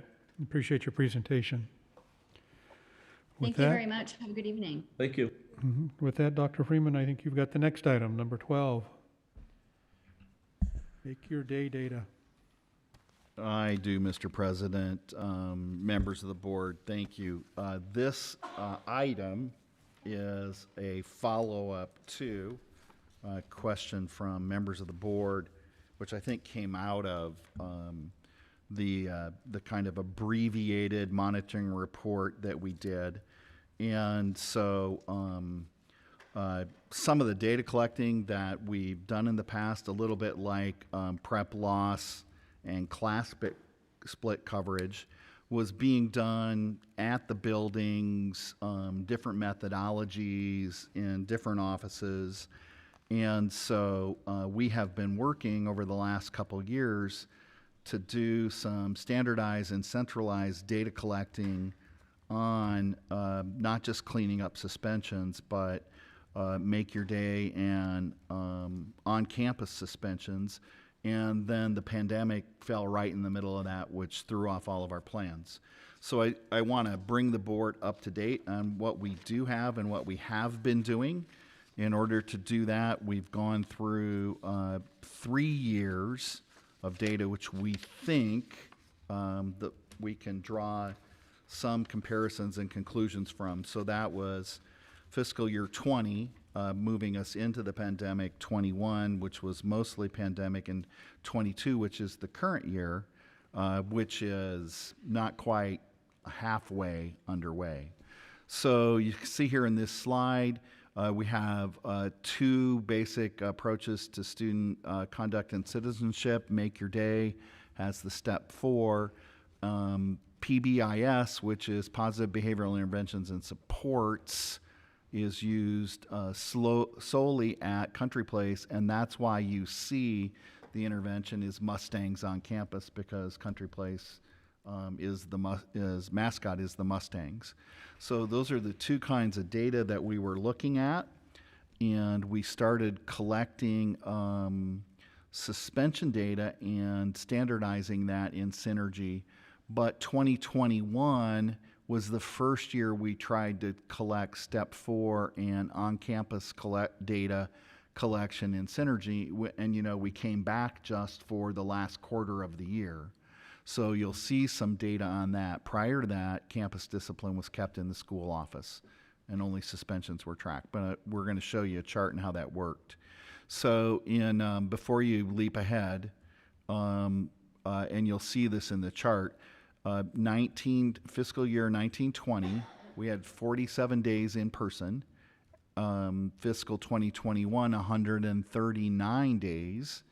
And then fiscal 22, which is the year we're in now, I think we capped the data right at about 80 days when we did the printout and collected it.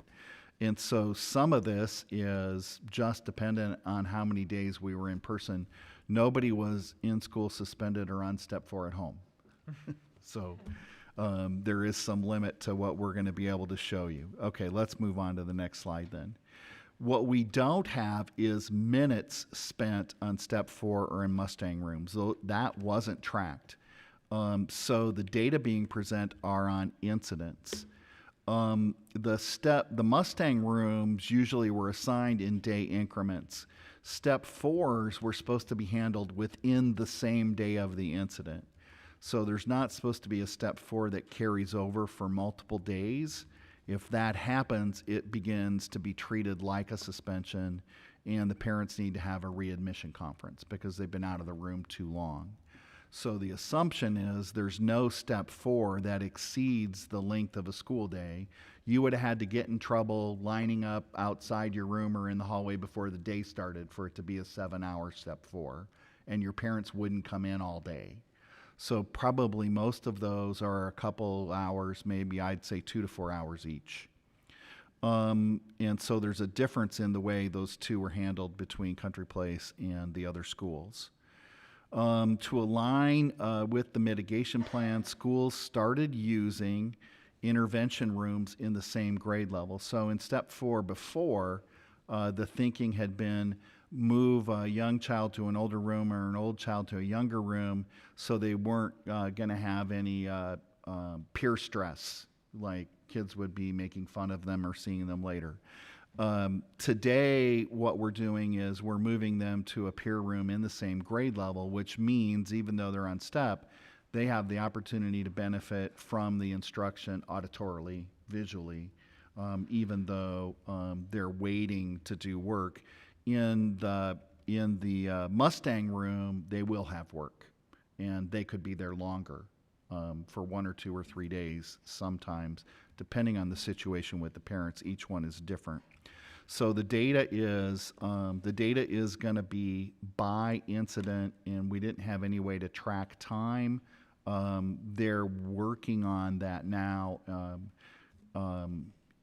Whether we can time stamp that data or not, a lot of times the time in step 4 depends on when the parents can get back. But because of the pandemic, we started also doing virtual calls and phone calls, which we hadn't done in the past. And what we're finding is, of course, it's way more convenient for people to step away from work to a phone or to a computer and have that conference, so they can have a virtual computer conference face to face with the child now, you know, and the parent can see the child's affect and reaction. The parent still decides if the kid's ready to go back to the room, but we've taken out a lot of that. You got to leave work, drive across town, see your kid, disrupt your day. Maybe if you're hourly, lose compensation over it. And we're finding it's being pretty effective. What we're doing is tracking recidivism. So the idea would be if you have a virtual step 4 conference and the parent says they're ready to go back to class, and then we call you again 2 hours later, you probably weren't really ready to go back to class. And so we'll be able to look at that data as we continue. But school leadership and the teachers and the parents all seem to be a lot happier with the virtual step 4 conference than having actually to drive over to school. And our goal is to modify the kids' behavior, not to be out of the room or inconvenience parents. It's to help kids learn to make better choices so they can be in the classroom more engaged longer and have less conflict with others. So let's look at the data we were able to collect. This is kind of a busy chart. And what you'll see is incidents that were recorded and enrollment. So what you have is a varying number of days for that first year, 1920. You have 47 days and 133 days that actually students were present. In 2021, you can see you have, or is it the other way around? It's 139 days out and 41 days in. So last year we came in for the fourth quarter. The year before that, we left for the fourth quarter. Does that make sense? And then this year, we capped the data collection at 67 days. That's just where we cut off the information in Synergy to prepare this table and this report. We're going to be, I think, at the end of this week at about 88 days, if memory serves me right, in the instructional calendar. So there's some days from this semester missing, but that was so we could process the data.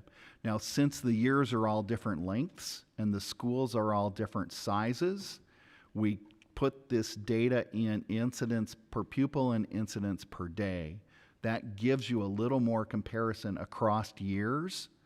So what you can see happening is really in last year, 2021, a big drop in incidents for the 41 days the kids were here. They may have been more appreciative about being in school after having not been able to come. They may have been a little sleepy from having slept in for, but you can see the rate, the daily rate and the actions per pupil is pretty low. There is an outlier there, which is at Littleton, and they had some different programs, some different things going on, and they're not one of the larger schools, but what you see is the enrollment there doesn't necessarily reflect the percent of kids who are in person. Last year, we did have some kids stay in remote learning for the whole year, even though the school was open for the last 41 days.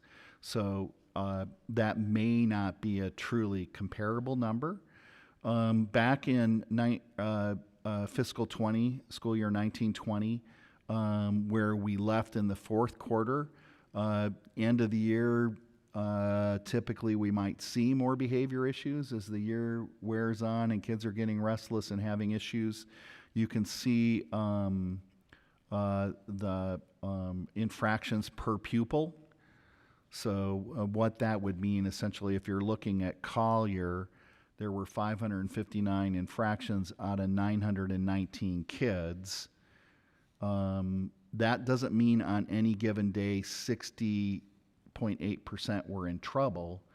That means if you took that 595 incidents and divided them out over 133 days, that's only a half a kid, a little less than half a kid a day getting on step 4. So there's a step 4 for kids every 2 or 3 days.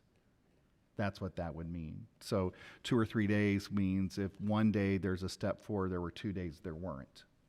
And if you look down the list, you can see it's like a third and it's like a quarter, a little less than a half and a third again. You can see last year the numbers were way small. So something like 0.7%, 1% of 0.1% of the time would be like a kid every 100 days. Those numbers are just extraordinarily small, 27 to, so that's a unique year. This year, what you see is 12% of the kids at Collier. That's a huge drop from 60.8%. The daily rate at about a half a kid now has dropped down to about a fifth of a kid. So that would be in any given 5 days, there's one child on step 4 or less. That's the best data we have right now. We are working to have it be more consistent and collect more data. I think there's some interest in the district to really look at the kind of behaviors that are driving step 4s, how teachers are behaving. But if you look across this data, there's not a lot of influential trend data. You see Littleton last year and this year has higher numbers per pupil, but they did not so much the year before that in 1920. So we're looking particularly at staff members, changes in leadership approach and those kind of things to see if there's trends. Ms. Vanderwater is working with principals to analyze this data as well. And so I'd be happy to try to answer questions if I can. I hope just this informs the board about what some of the patterns and behavior and strategies staff are using to address conduct. Thank you, Dr. Freeman. We appreciate the work that the staff's done to prepare that. Have any questions or comments you'd like to put forward, John? Yeah, first of all, I just want to thank the staff for putting this together. I know it's a lot of work in addition to all the things that you do on a daily basis. So I do think that this is important to track.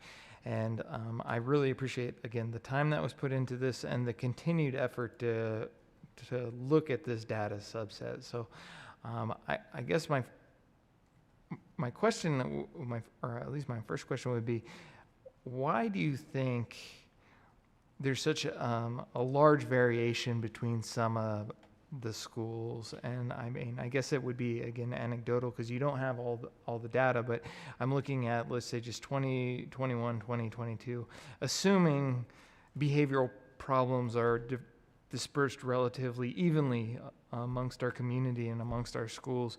What do you think would cause fine arts to have 35 step 4 incidences versus Littleton to have 198?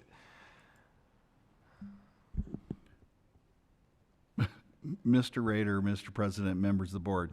So this is kind of what the next step is you make a hypothesis about, well, is it something happening at the campus on the staff or something happening at campus with the kids? So we had more self-contained programs there, and they do modify the program. We've moved some of those out into other schools. So that may or may not explain some of the variation. Schools were allowed to establish automatic step 4 criteria. So when I was a principal, I tracked two things, progressive and automatic. So progressive is where a child chooses step 1, but they're so upset they go to step 2 and step 3 and step 4 into the office because they're not going to cool off. The other is when a kid turns around and shoves somebody and it's physical aggression and you go straight to a step 4, you're moving them out of the situation, and whatever set them off is going to be addressed with their parents and the teacher together. And then the other is whether they happened in the classroom where there should be close supervision and a smaller group, or whether they happened outside the classroom where there's generally less structure and the ratio of supervision is smaller. Those were the things I tracked as a principal. We don't have that in a database, so it's possible that teacher estimates of behavior are more severe. It's possible that kids escalate through steps in progressive step 4s more. It's possible that the list of automatic step 4s is more stringent, and those are all things that Ms. Vanderwater and the principals are going to be looking at together. So to speculate on which of maybe of those 4 things might be, that's what we're going to look at. Yeah, no, and it's certainly, again, I apologize for putting you on the spot in a public meeting to speculate or guess. You keep saying that. But I do, again, appreciate the fact that this information was put together. And I do want to just say, as a comment, I recognize that each one of these 92 incidences is a unique behavioral situation with the child. So I don't want to ever paint too broad a brush. You know, to your point, these can be hitting and severe disruptions to a classroom. So I never want to be in a situation where I'm minimizing the decision for a teacher and a student to arrive at a step 4, because it very well be warranted. At the same time, I feel very strongly as you think about time missed from classroom education, and that becomes compounding. And the more a youth or a child or one of our students is out of the classroom, I believe the more severe the behavioral issues become over time, because they're falling farther behind their peers. So I do appreciate, again, just to emphasize this one last time, the efforts to continue to analyze this data, to look for opportunities to keep our kids in the classroom as much as possible while still providing our teachers the flexibility to deal with acute behavioral situations. So thank you very much, Dr. Freeman. Yeah, one of the things that I think I probably glossed over in the introduction is some of these things that are automatic step 4s in the handbook qualify as suspensions because they include physical aggression. And the other thing that people need to appreciate, I think, is the acting out that's happening with this child is interfering with teaching and learning of the rest of the kids. So there is always this balance, I think, addressing the needs of the individual child and creating a safe, structured, and productive learning environment for everybody else. So one of the things that On Campus and Step 4 does for us is keep kids from being suspended. The amount of, like when we go through and do the handbook and you look at all the discipline consequences available to the school district, a lot of them are student conferences and parent conferences, but there aren't a lot of additional resources the school district has to address these things. So you end up with in-school and out-of-school suspensions, and we think this has been really helpful in not having kids suspended out of school, but having them an opportunity to get with their parents and get them back to class. So in the greater scheme of things, could be better, could also be worse. Yeah, appreciate that. Any other questions? Thank you, Dr. Freeman. We appreciate that, and I look forward to having it reviewed with us again at a future meeting. Next item, election review. Thank you, Mr. President, members of the board. We did just receive a little bit of precinct data on the election. We had all but one of those reports. We did have one section of precincts that did not vote in the last election in favor of the questions, but the majority of the precincts did. I think when the numbers were finally compiled in 2021, we had a margin of 15.66%. The margin for West Mech was higher.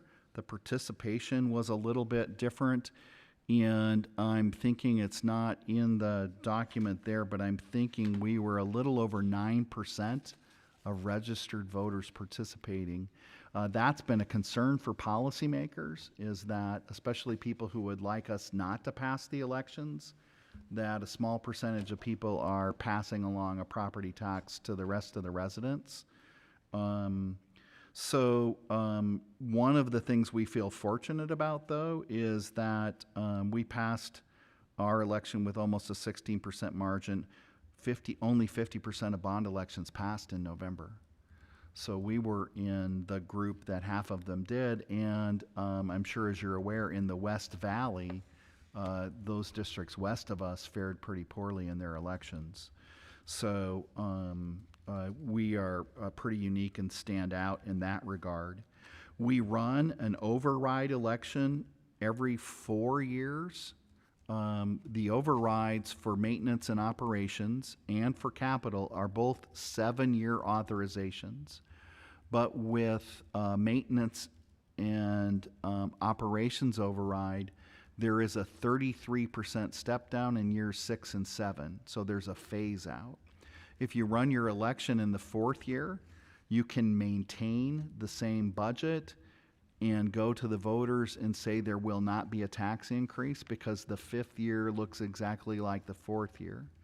If you wait to the 5th year, the lawyers in the legislature make us put what the budget would be if it were not continued, which would mean a 33% step down. So that's a significant number. I'm thinking something in the $4 million range if we dropped a third of it. So that would be in the voter pamphlet. That's the reason why we do that every 4 years. The last time we ran an override for M&O was 2019. And if you look just 4 years down the chart, you'll see that in 2015 we had another override election, and in 2011 we had another override election. So we have, I think, a decent 4-year pattern of, in 2011, 14%. In 2015, we only had a margin of 8%. So actually our percent margin has improved on that. The capital override, I think, has been renewed once, and we do that in 6 years. So in the pamphlet, the 7th year doesn't show a budget increase. And so we've been, I think, fortunate to pass that and to renew that. There was, in 2019, 71% of the overrides passed. So there were still 29% that didn't. In the capital override, there was actually, a pretty unusual year. And I think what happened was, because of the recession and funding cuts and other things happening in the news, voters were aware of the some of the dire facility needs around the state of Arizona. 100% of them passed that year, and that's pretty unique. You can see in bond authority, it was 87% in 2017 when we went out. It was 88% in 2014. We were fortunate in 2011 when we renewed our M&O, only 40, let's see, we had 42% of bond elections were approved in 2011. Our margin was 14%. We only had 1,900 people vote. So voter participation this time was 2,200 in this election. I think the last thing probably that we have is one chart that compiles all of this data together. If we can open that. One of the things that you'll see here is the average margin for bonds, M&O overrides, and capital overrides, and the total margin overall, 17%. What you have in this slide is what the margin was, which is in percent in the hollow bars, and then what actually the votes were. And so what you can see is there are years where, even years, where participation is higher. And so 2020, which would have been a high year, we didn't have an election.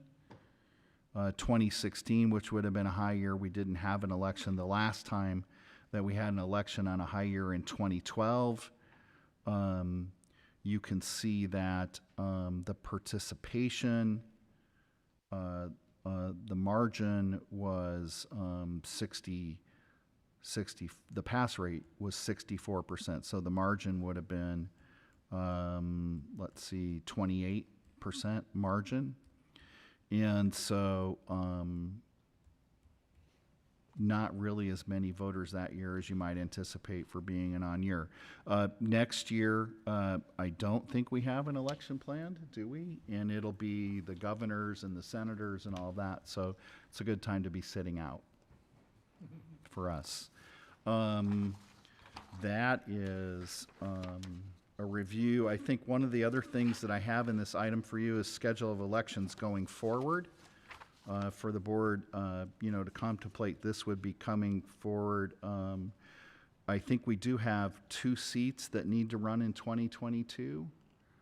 And that's it. In 23, we'll need to redo our M&O override election. 24 is the capital override election. 25, nothing scheduled, but 26 probably need a bond election, if not sooner. 27, then back to the M&O override again. Seems to be an endless cycle. Thank you, Dr. Happy to Freeman. answer any questions. Any questions? Nope. Done a good job of taking care of us on that information this evening. Next item, 14, Littleton Education Foundation. Mr. President, members of the board, this item is in anticipation of reorganization in January of each year. Board policy says you're going to reorganize and choose a presiding officer. One of the things we do each year in advance of that meeting is ask the board to select someone to serve as ex officio advising the foundation. And we've been fortunate to have Ms. Gentile as acting as the president for several years. She's gotten kind of good at it, but but her daughter is also getting older and moving on to other interests and things. And so I think she's expressed an interest in finding somebody to turn the foundation over to. If any of you can think of somebody else in the community. Is your term on the fiscal year till June, July to June? Yes. And so the board's term is on their calendar year. So we would like the board to select somebody to serve on that board with her at least for half a year, and have invited her to come and just say a few words about what the foundation has been doing and does to help inform members about participation. And I think the number of meetings is not very high, and you've been doing some virtually to help facilitate board member involvement. So, Mr. President, with your permission, we'll have Ms. Gentile come to the podium and just say a few words about what the foundation's doing, and then see if somebody on the board is willing to serve for next year. That'd be wonderful. Thank you.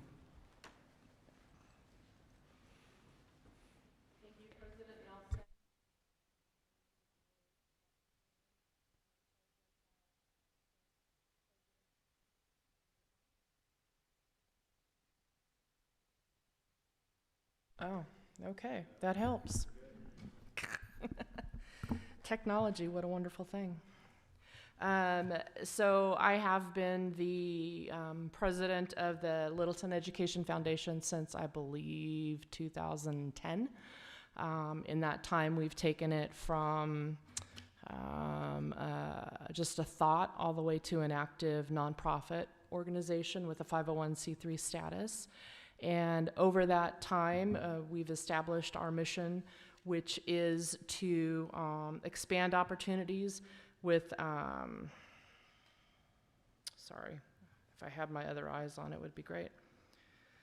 Expand opportunities and supplement curriculum in the areas of STEM for our students. Some of the things that we have done is provide scholarships for the 7th graders to their Catalina Institute, as well as 8th grade scholarships for their DC trip. We've also done mini grants for teachers to provide some outstanding curriculum in their classrooms, experiments and whatnot. As well as one of the other things that first early on that we did was established, and I'm not sure the right word to call it, I would call it maybe more of an endowment for field trips. So one of the things that staff had expressed is the process of trying to secure a bus or buses for a field trip for students back in the days when we could actually go out into the communities and do things. And in doing so, found it hard to get the students to get the monies in so they could secure the bus and move. So this was sort of a back process. So the money was already there. We created that fund. And then from there, as they collected the monies from the students, they could then reimburse that fund back. That way there wasn't any delays and students could have that experience that many of them may not necessarily be able to have in their life. So those are just a few of the things that the foundation has done and supported since 2010. We have, because of the pandemic, have been still meeting monthly for the most part. There have been a couple of months where there wasn't a whole lot going on, so it was, a hiatus, so to speak, because we didn't want to waste time for people to meet just to meet.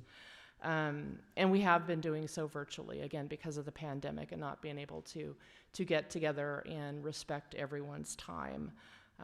We are looking for, as Dr. Freeman mentioned, building our board member status back up.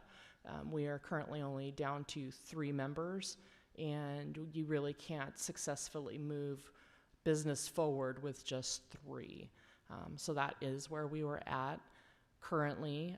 We do appreciate all that the school board has done with and for us, especially in supporting and being a voice as an ex officio on our board. Thank you, Kelly. We appreciate that very much. Any comments, questions, or volunteers? Amy, please. I know the last time I was on the board, your meetings were on Wednesdays. Has that still been the same? Yes, thank you for that, Ms. Sustek. They are still on Wednesdays. We did adjust the time to an earlier time. It's been easier to meet, we've found, via virtual, because nobody has to find time to drive from their job to get to a building to physically be in person. You can either attend, and many of us have had to do that while driving, but we're still able to get business done because we're still able to meet. We have looked at meeting on alternate other days of the month. Currently, though, the Wednesday seems to work out pretty good because some of our members at the time were also on other school boards, and it always seemed to conflict. What time is your meeting? Thank you for that, Ms. Reyes. We now meet the 3rd Wednesday of the month from 4:30 to 5:30.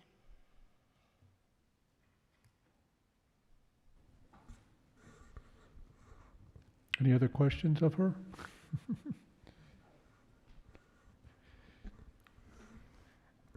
Mr. President, I don't have a question. I just wanted to thank you, Ms. Gentile, for your tremendous work. I guess I hadn't personally realized that you've been serving in this capacity since 2010.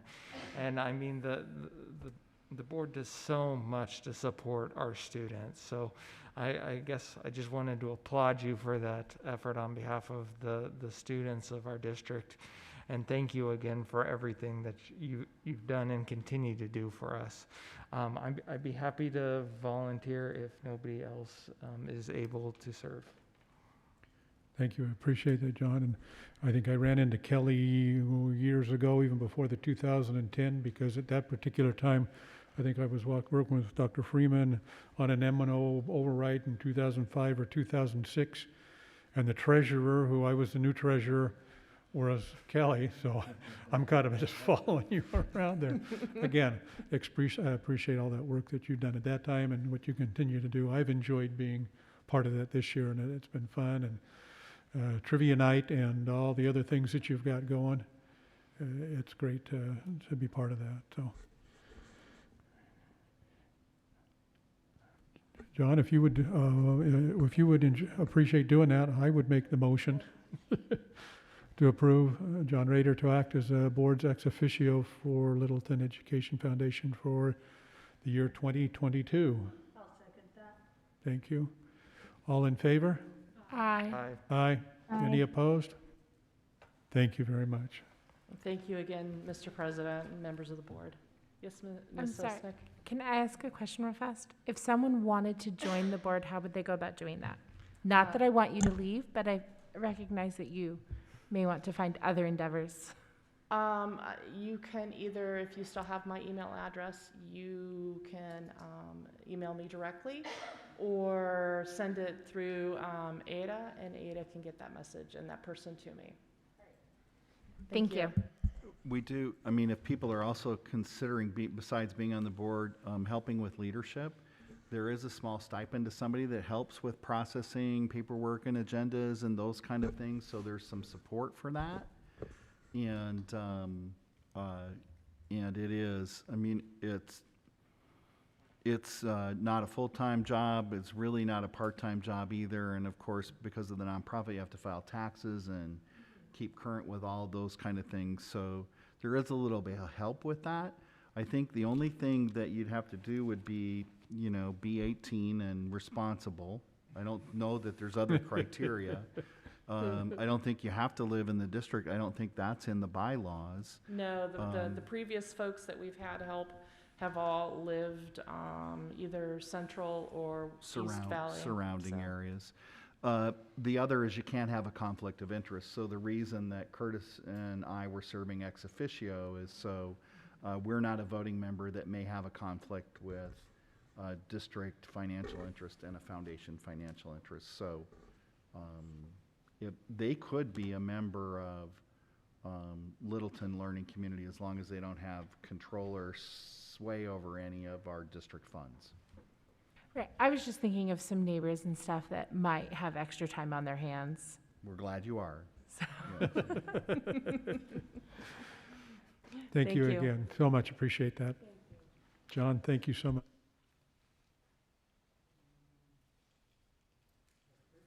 Oh, Dr. Freeman, you've got one other presentation here on program and resource calendar.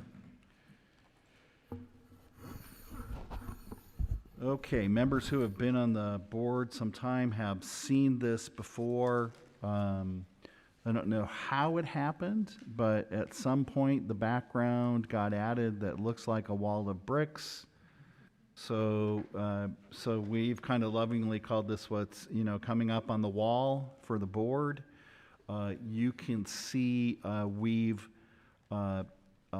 kind of stepped out agenda items coming by meeting, and in the bottom in those bullets is some of the ongoing work of staff to help support moving that agenda forward.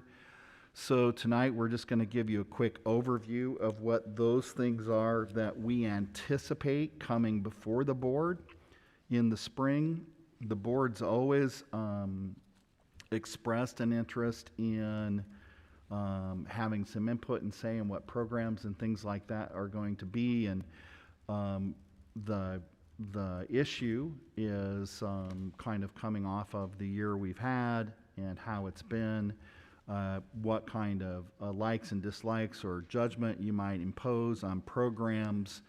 But what ends up happening as we turn the corner from winter break into the spring, the legislative session is going to convene, and that can create some changes and possibly some obstacles for the board, and we try to maneuver through those while they're in session. We would love to have them adjourn in April. So you had May and part of June to consider the implications. They have not done that for us in recent years. And so I'm just going to show you this whole document. At first, you can see December is starting with this meeting. We have outlined 2 meetings in January and February to start that work.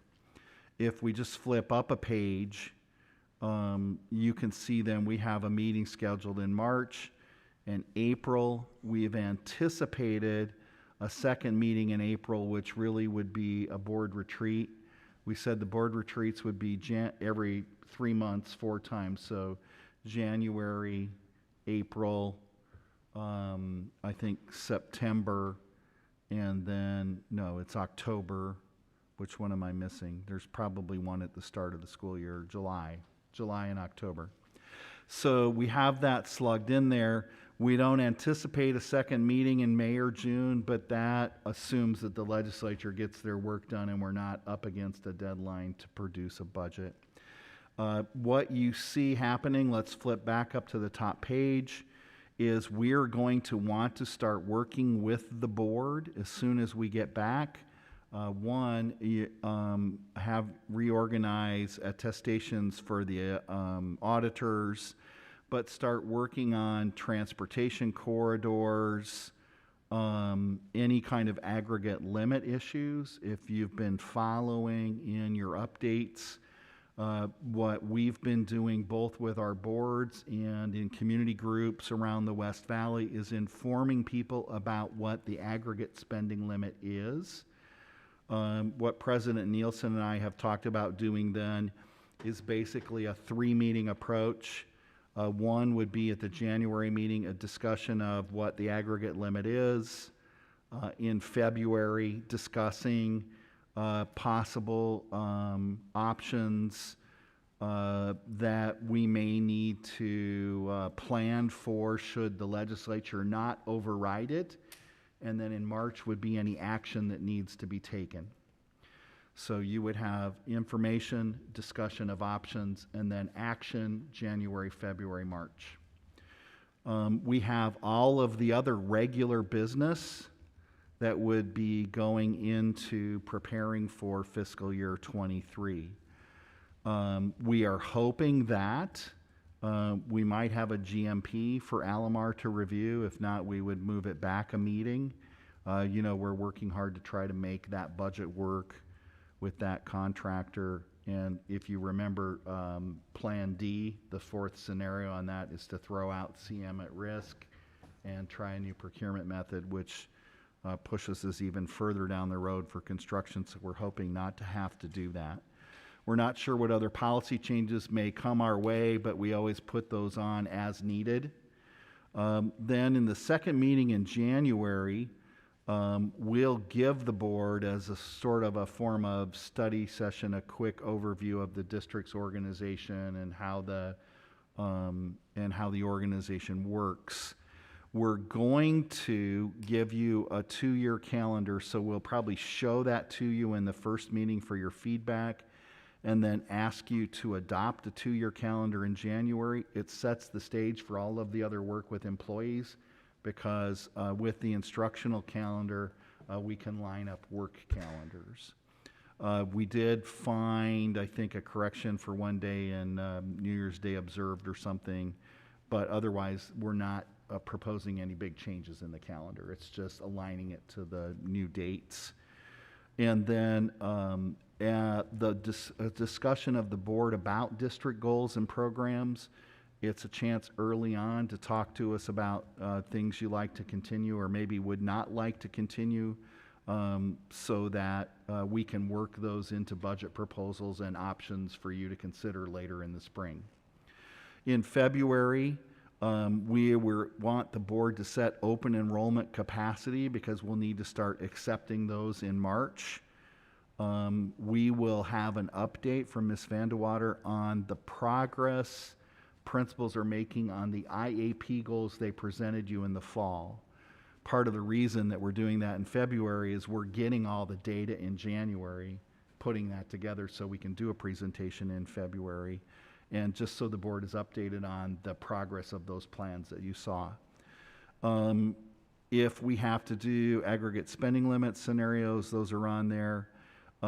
If there's any signature program reorganization, I don't know at the pace Alamar is moving that we'll have something for Alamar by then or not, because probably the opening date is being pushed back because of all the construction issues. But what you see there at the bottom is benefits renewal, salary schedules are both discussions. So it's an opportunity early on to show you what we're thinking might be a proposal for the board to discuss before they take action. But we have that action scheduled for the second meeting in February. The reason we do that is we want to be able to get contracts out in March to compete with other districts. Some districts will go before that, some will go a little after that, but probably there won't be very many that'll be late in the spring. Everybody's going to want to get contracts out. There are some districts who put out contracts without wage or without benefits, and we don't think that's really fair to our employees, but if that's what everybody starts doing, that might be a thing we need to consider. The last thing on February 8th is you see WAN, RIF award, That's an acronym for Wide Area Network, Request for Proposal Award. So we have the board's permission to release that. All that means is we're collecting data, but we need to expand the wide area network in order for it to reach down to Alomar, and we'll use a contractor to do that. Contractors will be responding to that between now and February 8th, so that we can either lease or construct a connection with the school district to that neighborhood. And that's all just part of preparing to get ready to connect that school to the district.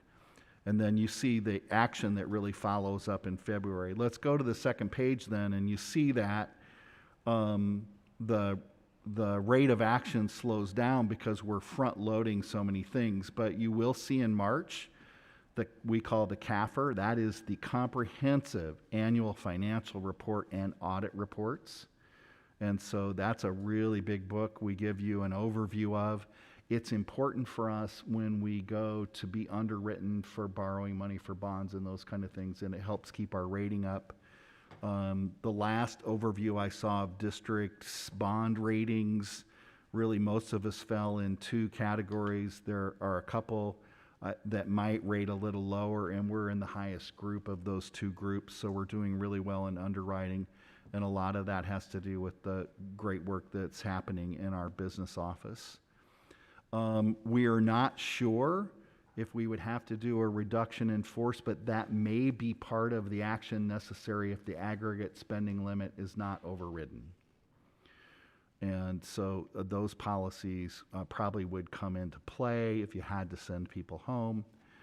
Legislative updates, employee group compensation discussion, and then we stretch that out a little bit to see what's happening with the legislature so we can make a final decision on raises.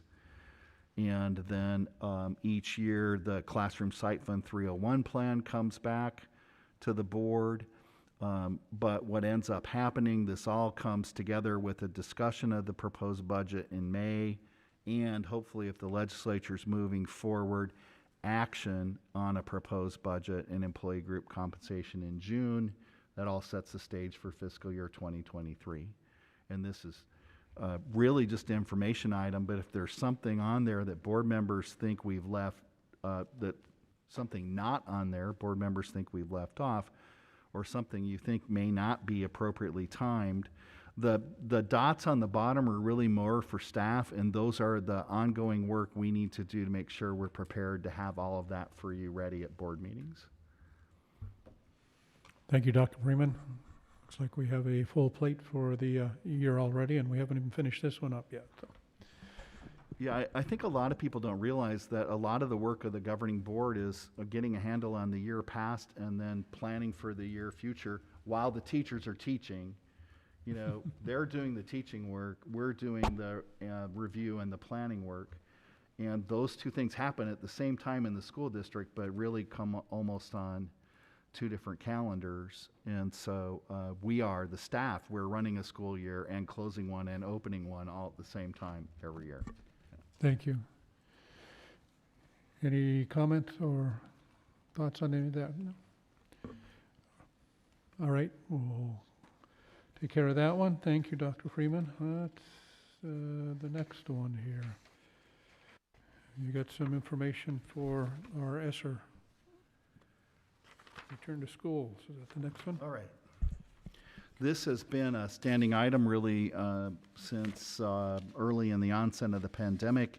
And so we have some new data to share with the board, some of the trends that have been happening. Some of you probably go onto the same websites as we do. This data that's local to the district is updated on Thursday. And so this is last Thursday's graph of trends. And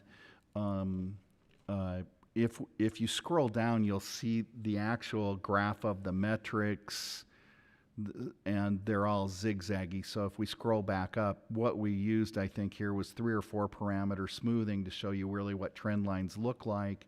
And what the county told us is that dip that we saw in the week before was probably not due to actually a reduction in positivity or illness, but that they had a small data sample set. They didn't get the usual number of reports they got. And so in a small data set, any kind of high or low data can throw off the report. So we've smoothed it for you, but you see the same thing that you're hearing. This is 2-week-old data, and you see the trend moving up, and you're hearing in the news hospitals are full and all kinds of things like that. So we're concerned about, the blue line is us, the green line is the county. We're concerned about the increase in illness and positivity that seems to be an ongoing trend. We're not recommending any changes, but there are some other things that we do want to discuss. We're still in an all red zone, so are our neighbors. We're still above 24% positivity. If you remember what those metric scales were, you know, we want to be under 5 to be safe. So we're about 5 times that. One of the things that I wanted to address with the board and the community, if we scroll down, is a little bit about Omicron, because it's got everybody's attention. Before Omicron, Delta was the last variant of concern. Omicron is the next variant of concern. And it contains more mutations, and the theory is that it is going to have the ability to infect more people, but it may not be as severe. Data from other countries is coming out that kind of bears that out. The problem that we'll have is, as I said in my opening remarks, if there's anybody who's vulnerable in any way through immunity or any other kinds of health conditions, they continue to be just as vulnerable. And so the severity of illness still is higher in older populations and populations with other comorbidities. That doesn't seem to have changed. It just doesn't seem to be as severe, and some of that may be because the first couple variants of Omicron have already done a lot of damage to the population. So I don't know if those are going to be fair comparisons. The thinking is, when the Spanish flu finally burned itself out, there were no messenger RNA vaccines. There were no vaccines for viruses at all at the time. Is that there is a life cycle to a pandemic, and the question is, what are all we going to have to deal with through that? Of course, everybody's worried that one of these variations in a variant could end up to be way more malicious and cause a lot more harm if we don't finally develop a high enough level of immunity in the community.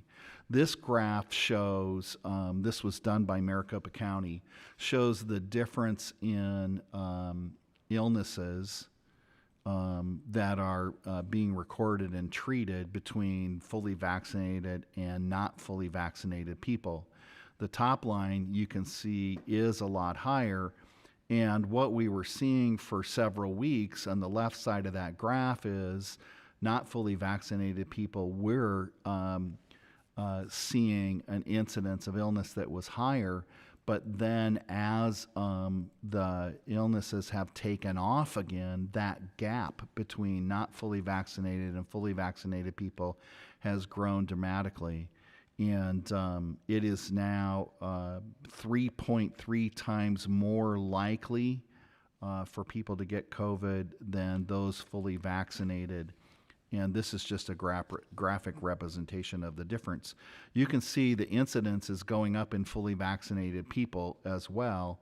And I think what the trend we were seeing is the more unvaccinated people that are in a population, the greater incidence of breakthrough cases in fully vaccinated people. It's just there's so much virus around. Now, one of the things that's going to be a challenge for us, if we scroll down a little further, the governor's executive order making teachers essential worker has expired, and the OSHA rules were scheduled to go into effect January 4th. So there's currently a court injunction on that rule, and Maricopa County Department of Public Health guidelines are being revised to align with the expiration of the executive order. The big challenge for the school district is going to be, because the executive order made teachers essential personnel, they could have close exposure and remain at work if they weren't symptomatic. That's going to come to an end.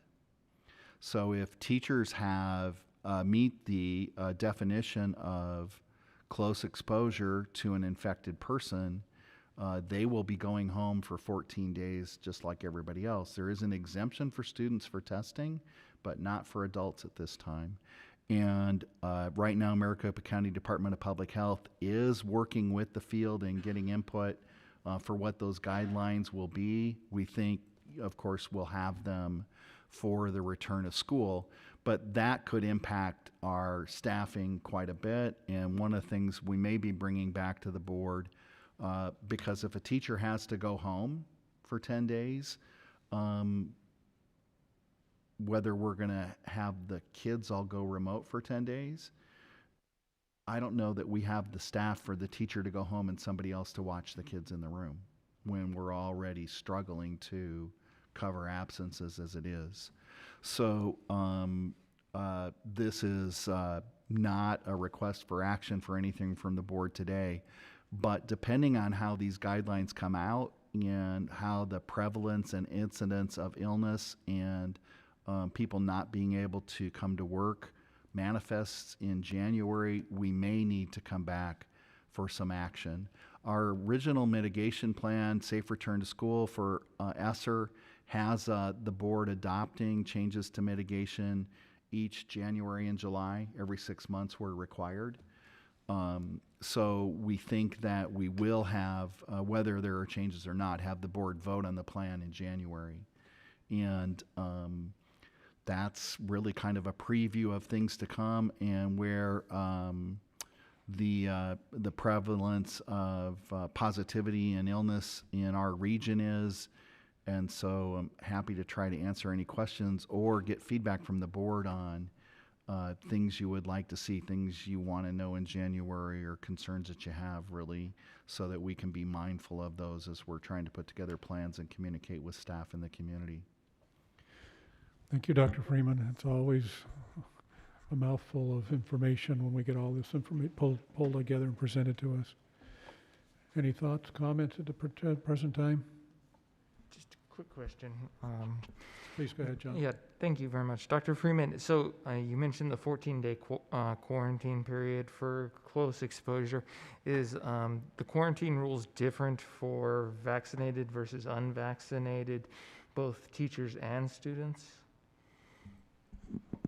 Yes, there are differences for vaccination status, and I think there's differences for kids and for adults and for testing. And the other, of course, is there's a provision where kids can test to return, but not for adults. And if you're fully vaccinated, I think that you can remain. Let me check with HR. Yeah, she's nodding. So if you're not symptomatic, if you're symptomatic, we're going to have to send you home. Okay. And then just following up on that, I know the vaccine is now available for children 5 to 18. Do parents that get their children vaccinated report that to the school, or is it only in cases of close contact that we ask about that? So the issue of reporting vaccination status is interesting, somewhat political, and in some cases kind of falls over into FERPA and HIPAA requirements. So the approach that we've been recommended to take is that ask people to volunteer their vaccination status. There's no consequence for not disclosing your vaccination status. But if we have to do a close contact mitigation or isolation action, we assume if you haven't given us vaccination status, you don't have it. So it could be that when we go to send somebody home, they say, oh, wait, I got a vaccination card. You know, I didn't want to tell you if I didn't have to, but I don't want my kid to come home either.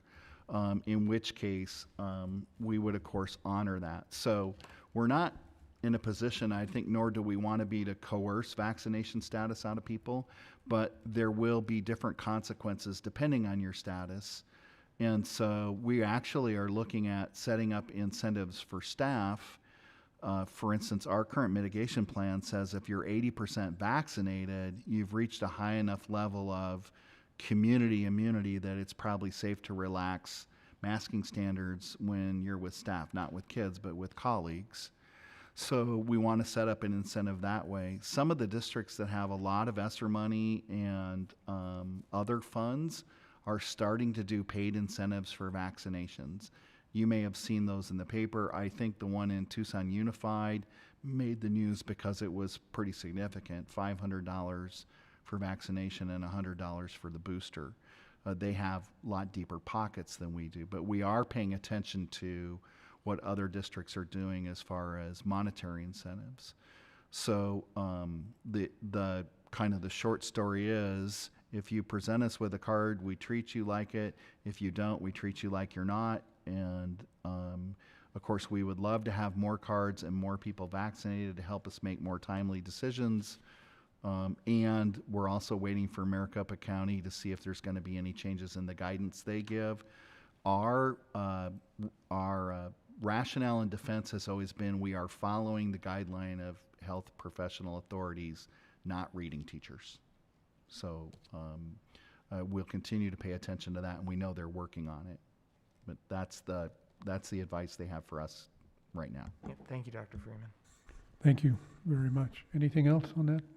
No, I'm just curious, if you look at giving incentives, we just went through a big process of that. Incentives have to be tied to many different things. I mean, I outlined 67 rules that you have to follow giving any kind of incentive, tying to a wellness program, which I think you may have, and then also offering an alternative as to what would it be for me to be able to meet the qualifications. And so that I think there's a lot to it, and so I agree, we need to sit tight and wait, see what Maricopa County decides to do, and then where that fits, who knows. Right now, the ESSER plan that we presented to the board and how those funds would be used, the community input and the faculty input we got, we believe we have a significant learning gap, that kids have fallen behind, and we'd like to use that money for tutoring and remediation and helping to catch kids up. But one of the issues that we're having is people who actually want to do tutoring and people who actually want their kids to come, is the kind of disengagement, almost a lot of helplessness right now. People are just worn out. So hopefully, as maybe people get their feet on the ground and catch their breath, we can do some more acceleration, remediation, extended time kind of activities in the future. But our idea was to try to hang on to some of that ESSER money to be able to help kids with learning. And now if it becomes difficult to get people to engage and participate, we could look at some other things. Thank you for that input. Anything else? If not, that finishes our board meeting now. I'd like to call a recess for an executive session. I'll move the governing board convene into executive session pursuant to ARS 431.03 for the purpose of discussing the superintendent's evaluation and performance goals. I'll second. All in favor? Aye. Aye. Aye. Any opposed? And the governing board will not take any action after the reconvening to the regular meeting. Thank you.